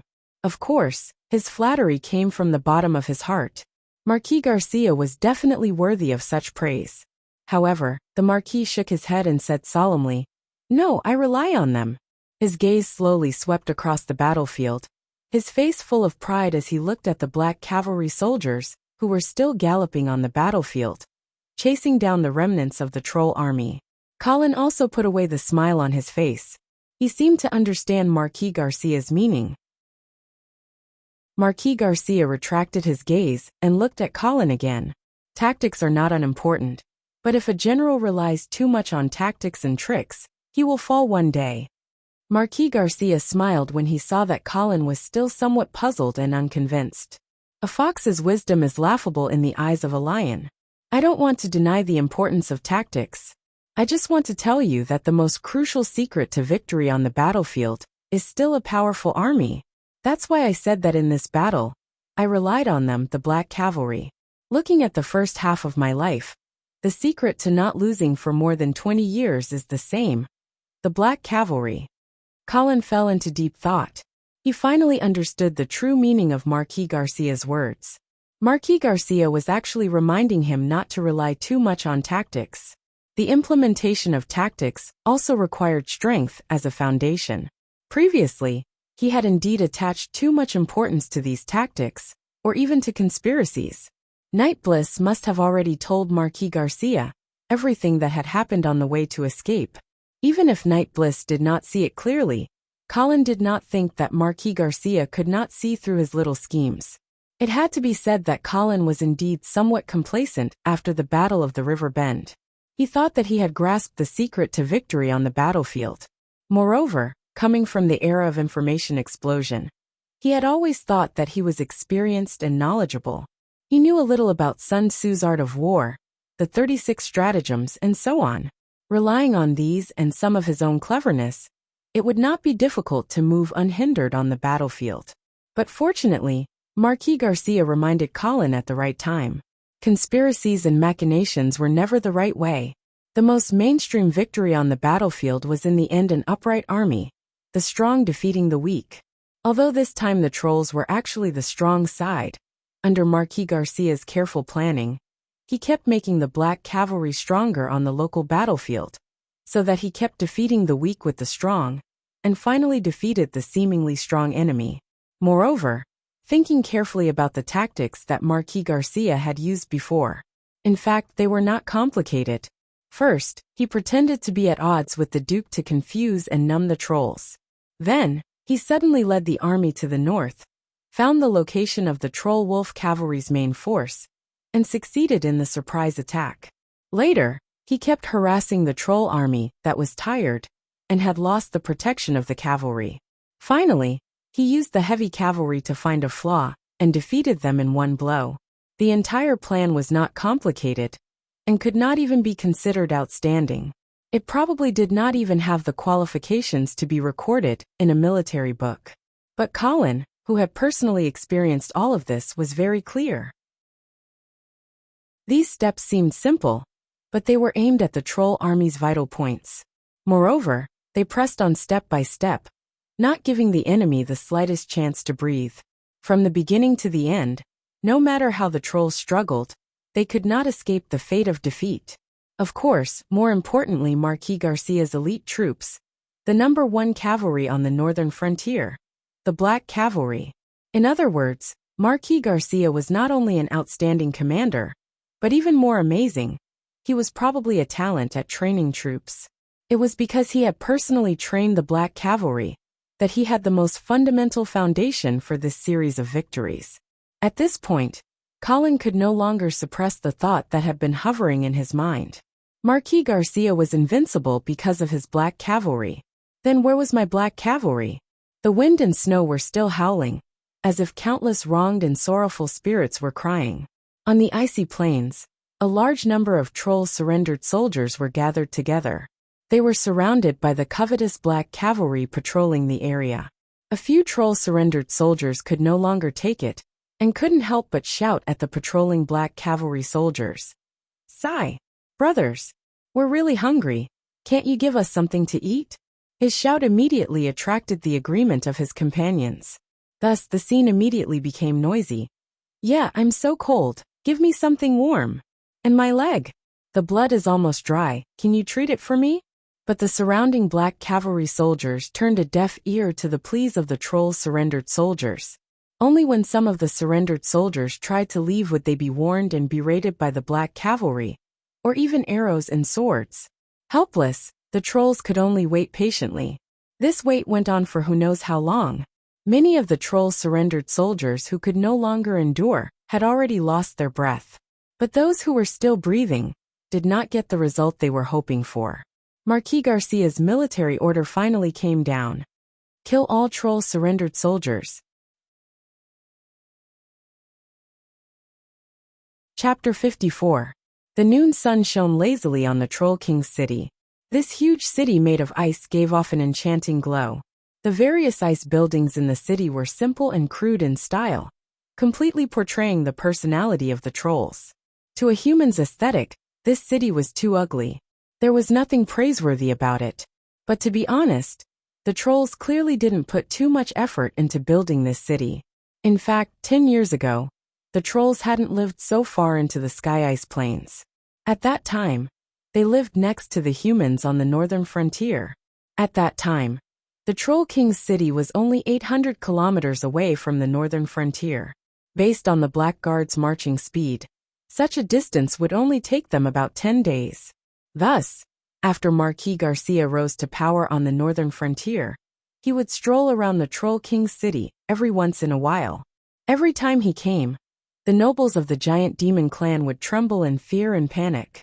Although they knew that Marquis Garcia wouldn't waste his most precious black cavalry in a siege, the trolls couldn't accept the humiliation of having their city repeatedly attacked. After being attacked by the black cavalry for the nth time, the Troll King finally made up his mind 10 years ago to move the capital. As the Troll King's city moved north, the trolls' military strength also gradually moved north. The trolls in the southern part of the Sky Ice Plains naturally couldn't continue to stay where they were and foolishly wait for the black cavalry to attack at any time. Thus they all moved north. As a result, the trolls in the southern part of the Sky Ice Plains were abandoned one after another. This also caused an uninhabited buffer zone of several thousand kilometers to appear between the Troll King's empire and the northern frontier. Now the Black Cavalry's troops could no longer easily threaten the Troll King's city. The Troll King's empire also obtained a rare opportunity to breathe, because the capital had been moved too hastily this time, and because they had been forced to move by the enemy. The construction of the new troll city was very sloppy. The trolls believed that the Black Cavalry wouldn't be able to be arrogant forever. One day, the great troll warriors would move the king's metropolis to the south and occupy chilly winter, making it the new troll capital. Therefore, the current giant demon king city was only a temporary capital city, so there was no need to worry too much about it. As for when this wish would come true, none of the trolls knew. But now, the trolls had no choice but to face a cruel truth. Prince Cambeek's army of 300,000 had been completely wiped out. It was as if a cold current had struck, and the entire giant demon king city had been completely frozen. Fear and panic were written all over the faces of the trolls. They were afraid that when they woke up one day, the Black Lion flag that had brought them countless nightmares would once again appear in front of the capital. Within the royal city, the place with the most tense atmosphere was naturally the giant demon imperial palace. The palace was not built in the center of the city, but in the western suburbs. The construction of the imperial palace was also not built with ice, but with huge rocks piled up. It stood on the mountainside, overlooking the entire royal city. A luxuriously decorated carriage slowly entered the imperial palace, after going through several strict checks. The tightly shut doors slowly opened, and then closed again. There was a dull sound behind the carriage, as if it wanted to seal this place forever. The carriage stopped in a courtyard paved with marble, and a middle-aged man in a loose black robe walked out. Yes, the author wasn't wrong. It was a middle-aged man. He wasn't a troll. The appearance of such a human in the giant demon imperial palace was very abrupt, especially at this tense moment. However, the guards in the palace seemed to take it for granted. "Mr. Chong, His Highness is waiting for you in the hall." Mr. Rue nodded at the guard, and then walked to the hall alone with ease. When he entered the hall, he saw a young troll writing on a table. When he heard footsteps, he put down the quill in his hand and stood up to welcome him. "Mr. Chong, please have a seat." A group of goblin merchants brought spirit tea from the Radiant Moon Forest. "Would you like to try it?" "Thank you, Your Highness Okamoto." Mr. Chong smiled and took the teacup. He took a sip and nodded slightly to express his admiration. If it was in the past, the two of them would definitely give this elven spirit tea a good evaluation. But today they weren't in the mood. "His Majesty has already decided that I will inherit the position of Southern Prince. The coronation ceremony will be held in 3 days. This young troll named Okamoto was the son of Southern Prince Gambik Vulcan, who had just died in battle. However, he was actually Gambik's second son, and had an older brother. Logically speaking, Gambik's throne should have been inherited by Okamoto's older brother. However, even though the Southern Prince was the second most important person in the giant demon empire, he was a hot potato in the current situation. Okamoto's older brother didn't have the courage, nor did he have the ability. Therefore, the throne fell on Okamoto's head. Then I must congratulate your highness. Mr. Chung didn't seem too surprised, as if he had already expected this outcome. Okamoto nodded slightly, but there wasn't much excitement on his face. He only handed a scroll of parchment to Mr. Chung. The latest news from the front lines is that the Black Cavalry didn't continue north. Instead, they retreated to the northern frontier. Mr. Chung took the parchment and quickly scanned it. The current giant demon king is a tough nut to crack. The humans who have eaten so much in the northern frontier won't be interested in this place. There was nothing wrong with this statement. The humans of the northern frontier couldn't even be bothered to occupy the southern part of the sky ice plains that the trolls had abandoned, much less cross the 1,000-mile ice plains to attack the giant demon king's capital. A bitter smile appeared on Okamoto's face. Even though he let out a sigh of relief, he also felt a deep sense of humiliation. The vast and fertile land of the northern frontier originally belonged to the trolls. If possible, why would they be willing to hide in this bitter cold land and struggle at death's door? But soon, he put away these useless complaints, opened a square box on the table, and took out a bloody head from it. Marquis Garcia even sent my father's head. Hee, how considerate. Okamoto raised his father's head in front of him and looked into his eyes. He asked, "Tell me, what should I do now?" Of course, a dead person wouldn't answer a question. Mr. Chung knew that this question was for him. "Your Highness, what you should do now is to go to Coldwinter Castle and crawl at the feet of the Dukes of the North and beg for his forgiveness." Bang!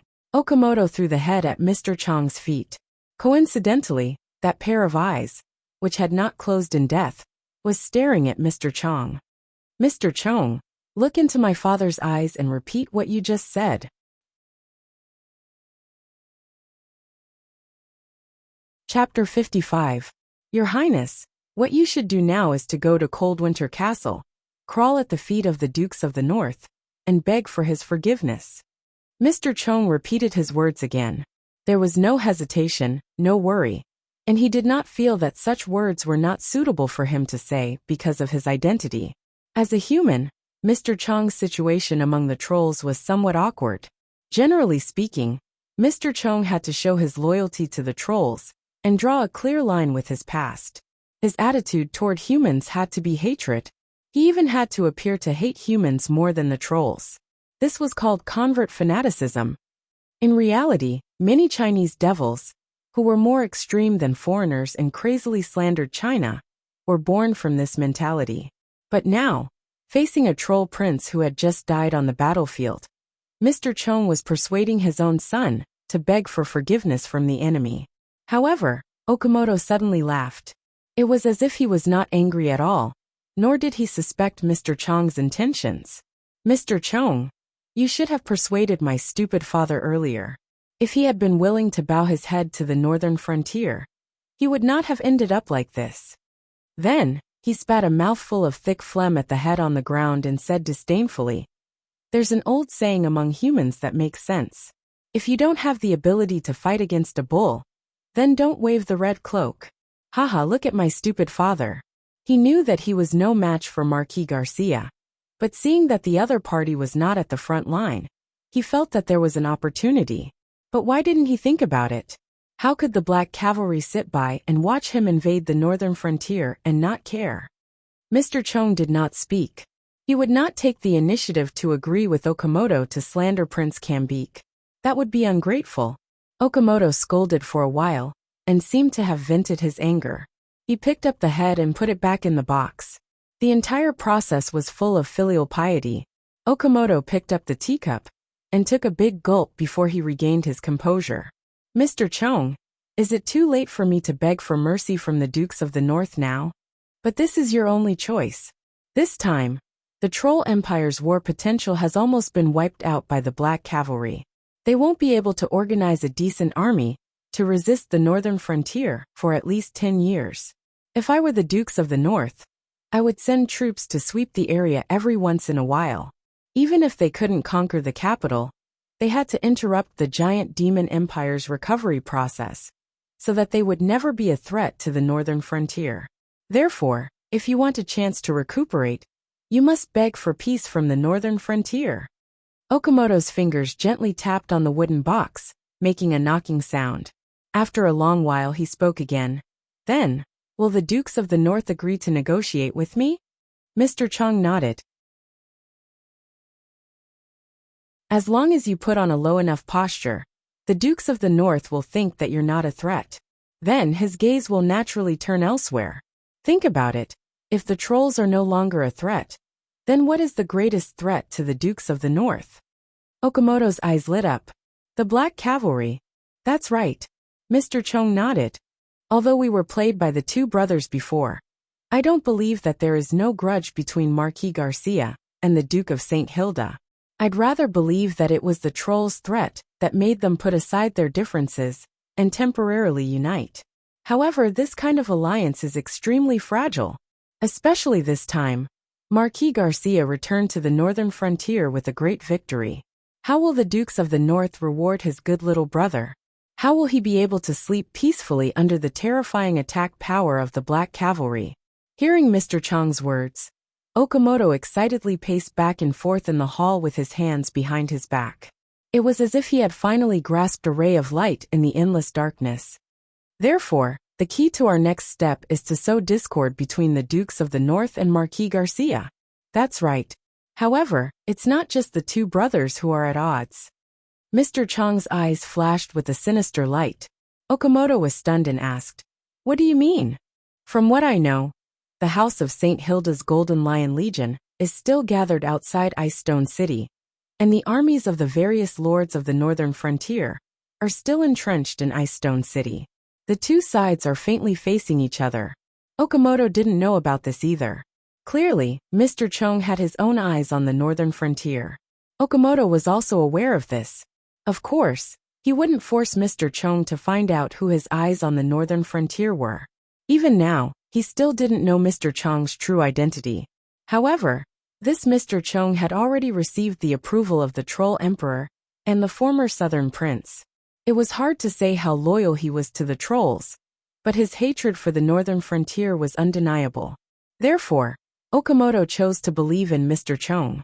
At this moment, when he heard this news, he suddenly raised his head and looked at Mr. Chong with bright eyes. Could it be that the conflict between the Duke of St. Hilda and the lords under his command has already reached this point? From the looks of it, that is indeed the case. The Duke's good son sent 200,000 troops of the northern frontier to their deaths. It's impossible for such a crushing defeat not to cause the lords of the northern frontier to retaliate. Moreover, there's still the Black Cavalry in front of them to attract the Duke's hatred. Also, don't forget that Marquis Garcia's surname is also St. Hilda. Perhaps a change in leadership of the northern region isn't something unacceptable to these lords. When he heard Mr. Chong say that Marquis Charles sent 200,000 troops of the northern frontier to their deaths, Okamoto felt a sharp pain in his heart. He couldn't help but look at the square box. Obviously, Okamoto felt the same way about this. So the northern frontier is going to be chaotic? Yes. Mr. Chong looked very confident. The northern frontier is now like a bow that has been stretched to the extreme. As soon as the external threat subsides, the internal conflict will immediately erupt. Good. Okamoto punched the square box, causing cracks to appear on it. After the king conferring ceremony, I will resign from His Majesty and personally go to the northern frontier. Your Highness is wise. Okamoto touched the cracks on the wooden box and suddenly remembered something. He turned around and asked, "By the way, I heard that the Dukes of the North suddenly have an adopted daughter?" "Yes, her name is Vera St. Hilda. I met her at the Mage Tower in Yevil, and I knew that she had a mysterious origin. However, I didn't expect her to be the adopted daughter of the Dukes of the North. What does she look like?" "She is very beautiful." Okamoto nodded with satisfaction and suddenly suggested, "If I ask the Dukes of the North to marry Miss Vera, do you think they will agree?" "Of course. I believe that the Dukes of the North would be very happy to have a troll prince as their son-in-law, especially now that they need external help to solve their internal conflict." Ha ha ha. Okamoto's proud laughter echoed in the hall. as if he was determined to win the heart of a certain beauty.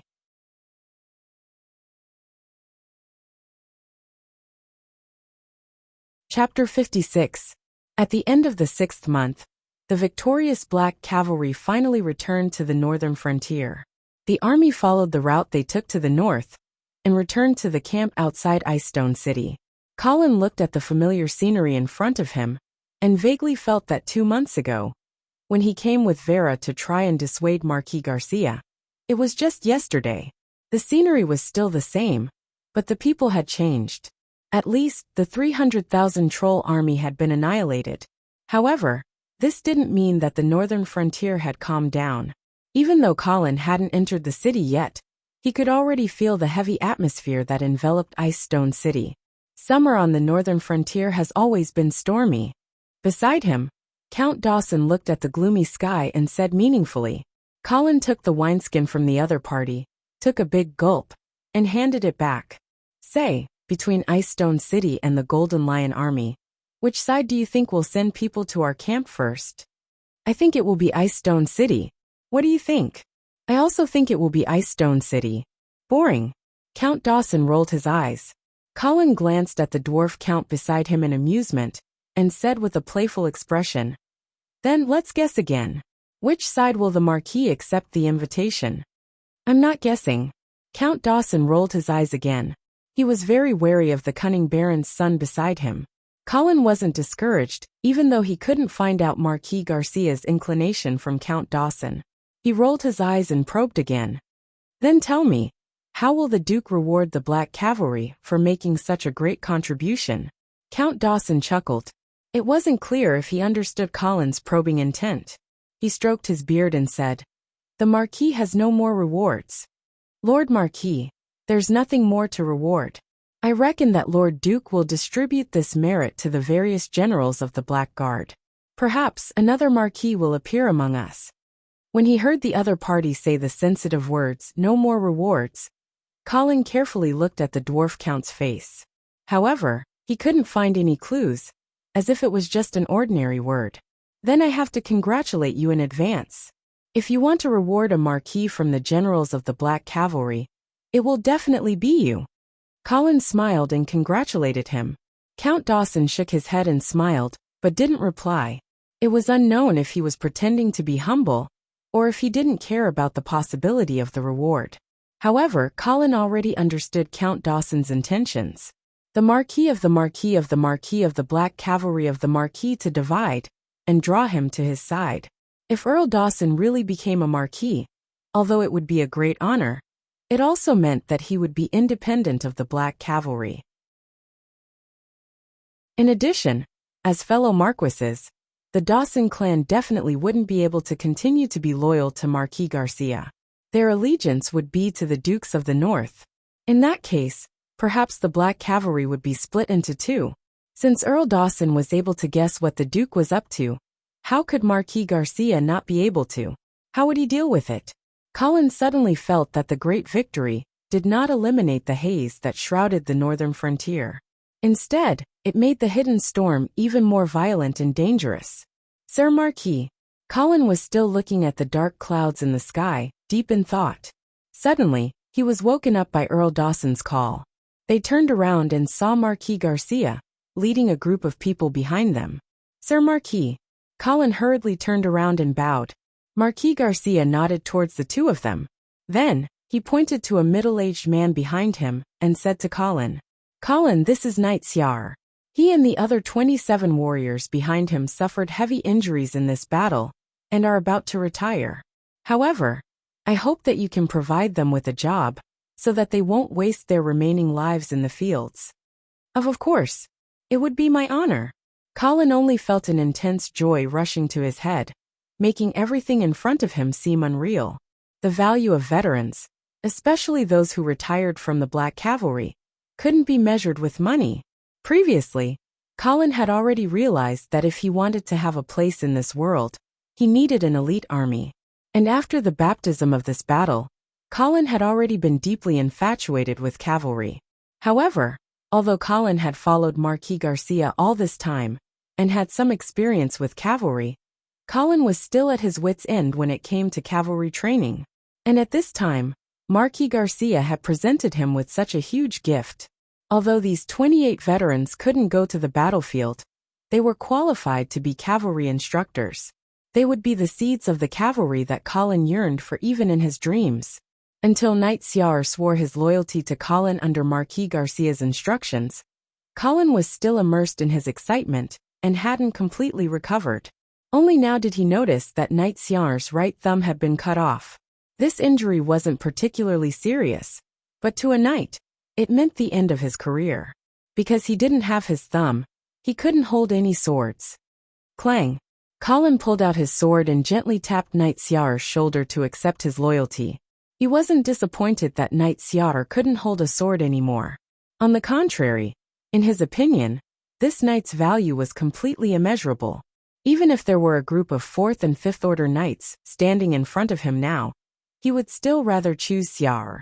Earl Dawson looked at all of this quietly, his eyes full of deep thoughts. After Colin comforted Knight Siar and the rest of the 27 retired soldiers, he finally calmed down. At this time, the thought that had been bothering him before emerged again. This time, he could no longer suppress this thought.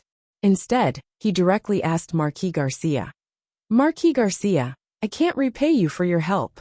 However, I would like to know. I am just the son of a baron. How can I be taken care of by you?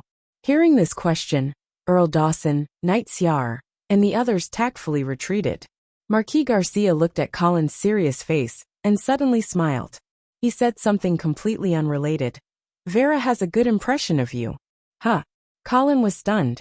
I saw that she had a diamond earring in your hand before. Did she give it to you?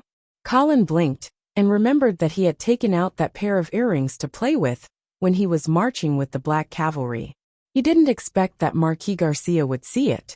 Obviously, Marquis Garcia had misunderstood. However, Colin wouldn't tell Marquis Garcia that the earring was a souvenir that he had taken from Vera when he was about to die. It wasn't a love token that Vera had given to him. Seeing that Colin didn't answer, Marquis Garcia thought that he had acquiesced. So he asked, "Do you like her?" Colin was a little confused. He never thought that the god of death, who had just buried 300,000 trolls with his own hands, would suddenly care about such a trivial matter. Thinking that Marquis Garcia was Vera's uncle, Colin nodded and said, "Miss Vera is born in a noble family, and she has a kind heart. I naturally admire her very much." The smile on Marquis Garcia's face was a little complicated as he said faintly, "I am Vera's biological father." Ah. Chapter 57. Rumble. There was a muffled thunder in the sky and Colin was shocked. Of course, the timing of this muffled thunder was too coincidental. It was hard to tell whether Colin was frightened by the thunder or by Marquis Garcia's words. He suddenly hesitated. Should he explain the true origin of the earring to Vera's biological father? Originally, Colin thought that it would not be a big deal if Marquis Garcia misunderstood his relationship with Vera. After all, they were only uncle and nephew. But now, he suddenly felt a little panicked. It was as if he had just hooked up with a girl, but was stopped by her father at the door. However, he finally understood why Marquis Garcia looked at him so differently. It was not because of his military talent, nor was it because he was a secret illegitimate son of the Marquis. It was because of Vera. The earring had obviously made Marquis Garcia misunderstand that his daughter had a deep affection for Colin. It was even possible that they had secretly agreed to marry each other. Therefore, Marquis Garcia was actually grooming his future son-in-law by taking care of him along the way. However, Colin knew that Vera only had a good impression of him at the moment. She had not reached the point where she would only marry him. If he were to be exposed in the future. Marquis Garcia raised his eyebrows when he saw the stunned look on Colin's face. He asked, "What's wrong? Are you scared?" No. How could it be? I was just a little surprised." Colin did not dare to tell the true origin of the earring at this time. What if Marquis Garcia thought that he was deliberately hiding the truth and became angry out of shame? Moreover, Colin's brain must have been struck by lightning if he did not know how to hug such a big leg. Rumble. A flash of lightning crossed the sky, followed by the sound of rolling thunder. It was as if he was warning someone. Colin was shocked again and quickly changed the topic. Marquis, does Miss Vera know that you are? She doesn't know. Marquis Garcia shook his head and gave Colin a warning look. Don't tell her, and don't tell anyone else. Yes, yes. Colin repeatedly promised. After a while he could not help but ask curiously, then, who is Vera's biological mother? Marquis Garcia frowned and snapped. What are you asking about? You won't benefit from knowing. Colin's head shrank back, and he didn't dare to ask again. Although he didn't dare to ask, it didn't mean that Colin didn't dare to think about it. At this moment, he was already imagining a melodramatic drama in his mind. Moreover, Colin found that he was increasingly unable to understand the relationship between the Duke of St. Hilda and Marquis Garcia. The relationship between the two brothers was already very complicated and tangled. Now that Vera was added into the mix, Colin was completely dumbfounded. Although Marquis Garcia refused to tell him the identity of Vera's biological mother, Colin was certain that she was a noble. Otherwise, the Duke of St. Hilda would not have agreed to adopt Vera. After all, Vera was an illegitimate daughter, and it was extremely disgraceful. However, there were differences between illegitimate daughters and illegitimate daughters. If both of her parents were noble, then her bloodline was still noble, and she just lacked an identity. The adoption by the Duke of St. Hilda was equivalent to giving Vera this identity. But was he doing this to help his younger brother? Or was he trying to use Vera as a hostage to control his younger brother? In addition, why didn't Marquis Garcia marry Vera's biological mother? Since she was willing to give birth to a daughter for Marquis Garcia, it meant that the two of them must be in love with each other. So it could only be that external conditions did not allow it. With Marquis Garcia's identity and status, there was no woman in the entire Radiant Empire who was not worthy of him. Even if it was a royal princess, it would not be a disgrace to marry him. So what else could stop the two of them from getting together? Could it be? Colin suddenly thought of a possibility. What are you talking about? Just as Colin's gossiping fire was burning, a clear voice suddenly sounded. Colin turned around and saw Vera standing behind him. The female mage was wearing a light blue dress today. Her golden hair was tied up with a hairpin, and it was obvious that she was wearing makeup. The purple eyeshadow and sparkling red lips made her look even more beautiful. Ahem. I was talking to Knight Colin about the difference between a lance and a spear. Marquis Garcia lied without blushing. Vera was obviously not interested in this straight man's topic. After a short she stopped talking about it. Instead, she pointed in the direction of Icestone City and said, Uncle, look, the nobles of Icestone City are coming out. They should be here to welcome us. Only then did Colin notice that a team of about 100 people had left Icestone City and were heading in the direction of the Black Cavalry's camp. The corner of Marquis Garcia's mouth curled into a cold smile, and he returned to his unapproachable state. Then let's go too. After saying that, he went out to welcome them. Vera stuck out her tongue playfully and smiled at Colin. Colin, let's go. Okay. Colin looked at Vera's bright smile, but his heart could not relax. After all, the other party's father was right in front of him. Of course, he could not get along with Vera like he used to. Moreover, Marquis Garcia had already misunderstood the relationship between him and Vera. He had even trained him for so long without any reservations. So if Colin could not marry Vera in the end, what would Marquis Garcia think? You just put on your pants and turned your back on me. Thinking about the terrifying scene of the Black Cavalry slaughtering people on the ice field, Colin suddenly felt that he must marry Vera. Otherwise, no matter how many lives he had, he would not be able to survive Marquis Garcia. However, the final decision of Vera's marriage was in the hands of the Duke of St. Hilda. After all, after the adoption, Vera was legally the daughter of the Duke.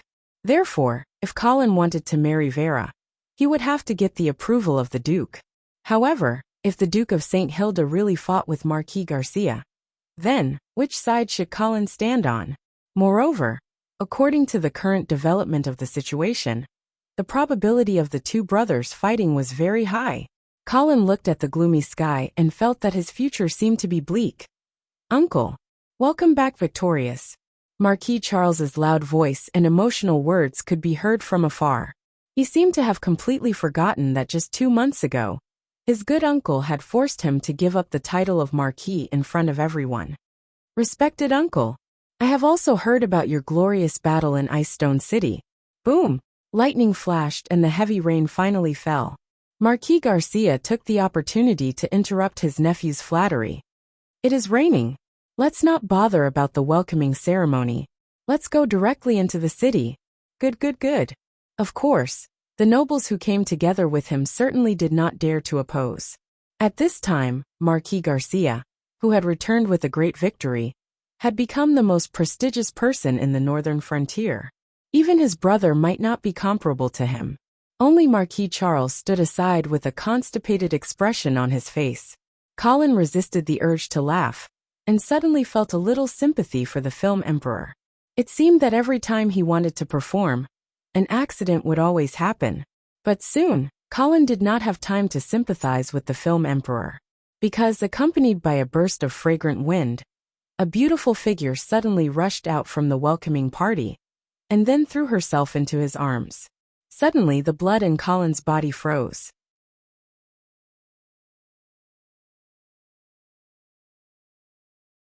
Chapter 58.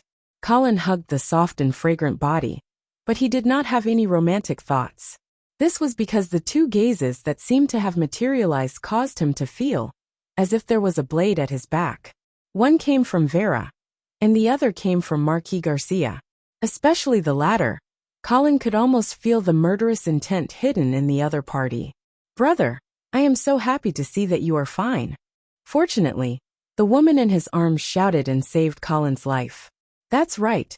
The woman who threw herself at him was Colin's sister Caitlin Angeli. The two sharp gazes immediately moved away from Colin, but he did not feel relaxed at all. The excessive enthusiasm of the woman in his arms made Colin very uncomfortable. On one hand, it was because he was not the real Colin, but a transmigrator who lived in this body. On the other hand, Colin always suspected that his sister Caitlin was the murderer who participated in his murder. Patting his sister's back lightly, Colin comforted her. Sister, I am fine. The rain is so heavy. Let's go into the city first. Okay. Caitlin raised her head from Colin's arms. Her tear-stained face made Colin wonder if she was also an award-winning actor. This small interlude did not make the welcoming party stay for long, and they quickly entered the city. Because the Su Duo family's castle had a limited capacity, and there were too many nobles gathered in Ice Stone City, it was naturally impossible to let everyone stay in the castle. Therefore, Colin found the hotel he stayed in the last time he was here. As soon as he entered the room, a blue figure jumped out from the corner and threw itself into Colin's arms. This time, it was not a person but a cat.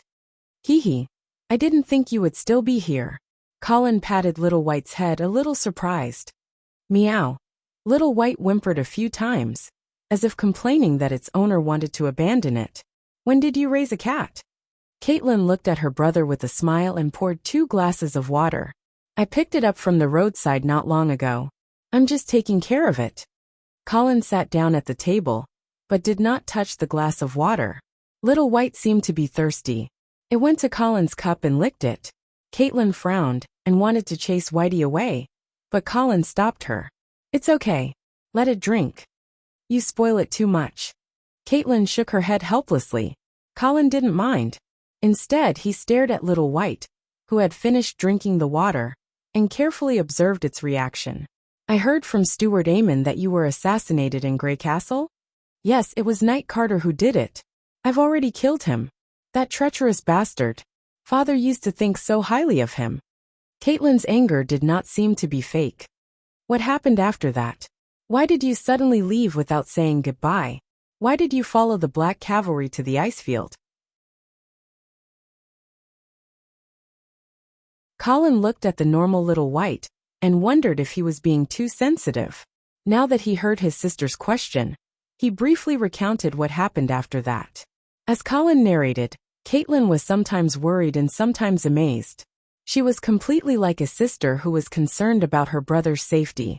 After Colin finished, Caitlin said in a lecturing tone. You were too risky when you left Grey Castle alone. Although you said it was to lure out the assassin hiding in the dark, it was still not appropriate. You should have contacted me immediately. Yes. I didn't think it through. Colin immediately pretended to be an obedient child. Seeing how obedient Colin was, Caitlin let him off the hook and asked, Do you have any leads on the mastermind behind your assassination attempt? Colin shook his head, and then observed his sister's every subtle expression. Caitlin frowned, as if she was thinking about who could be behind the assassination of her brother. But after thinking for a long time, she still had no clue. She could only say seriously, Although I don't have any clues for now, your guards must be strengthened. I'll contact Knight Raymond and ask him to bring more people to the hotel. Knight Raymond is here as well? Where is he now? The private armies of the various lords are all gathered in the barracks in the west of the city. Raymond brought more than 500 people this time. All of them are Angeli family's private army. Hearing this, Colin immediately frowned. Caitlin clearly misunderstood Colin's meaning and explained, Don't worry, although there aren't many soldiers left in Grey Castle, with the Knight of Rigo, there shouldn't be a big problem. Most of the Angeli family's army was brought to the battlefield by Colin's father. And naturally, they were all wiped out. This time, Raymond brought another 500 people. According to the memories of Colin's predecessor, there were probably less than 100 soldiers left in Grey Castle. But in reality, what Colin was worried about wasn't Grey Castle's safety. Who told Raymond to bring people to Icestone City? It was the son of Su Duo's viscounts, the Knight of Khan. There's no way he could order Raymond around. At that time, I had already returned to Grey Castle. After I received the letter from the Knight of Khan, I ordered Knight Raymond to bring people to Icestone City. I'm very worried about your safety. Colin really wanted to say that she didn't have the right to order Knight Raymond around. But when the words reached his mouth, he swallowed them back down. Caitlin's expression was too natural. He couldn't tell at all whether she was truly worried about his safety, or was using this as a pretext to drag the Angeli family down with her. Right now, Icestone City was an extremely dangerous political whirlpool. Although all the lords of the northern frontier had brought their troops here, Colin really didn't want the Angeli family to get involved. All right, I'll go find Raymond myself. You don't need to worry. Of course, Colin wasn't going to find Raymond himself for his own bodyguard. In reality, he couldn't wait for someone to assassinate him. This time, he had to leave someone alive, so that he could interrogate the mastermind behind the scenes. The reason he was going to find Raymond himself was to warn him that no matter what happened in Icestone City in the future, the Angeli family's army could only listen to his orders. No one else, including Caitlin, had the right to mobilize this army. He had a feeling that these lords of the northern frontier had gathered their troops in Icestone City because they were preparing to cause trouble. And the mastermind behind the scenes was obviously not that coward Knight of Khan, who didn't even dare to step onto the battlefield. He was nothing more than a puppet pushed to the front of the stage. Just like at the banquet where he forced Marquis Charles to give up his title, the Knight of Khan, who stood out, was nothing more than a hothead who didn't know the gravity of the situation. And standing behind him was, Colin thought of one of the suspects who had plotted against him, Count Oman. "Oh right, is there any news on my brother-in-law's whereabouts?" Colin suddenly asked. When they met at the Mirror Lake camp, Knight Raymond had told Colin that his sister's husband, Knight Vala, who was Count Oman's illegitimate son, had followed Baron Angeli to battle, but had been separated after the defeat. Caitlin's eyes instantly reddened, and she choked out, "Not yet. Don't worry, brother-in-law will be fine. We will find him." Colin was confused. What was going on? From what he could see, Count Oman's motive for assassinating him was to give this illegitimate son of his, who didn't have the right to inherit the family business. But he didn't expect, was Knight Vala really unlucky, or was he also acting? You're tuning in to the Limei's Wuxia Whispers YouTube channel. We're so grateful for your support, and don't forget to subscribe to join us on this incredible journey through captivating stories. Your generosity through donations truly makes a world of difference, as it's the primary source of revenue that allows me to expand and enhance this channel for you. Thank you from the bottom of my heart for being a part of this adventure.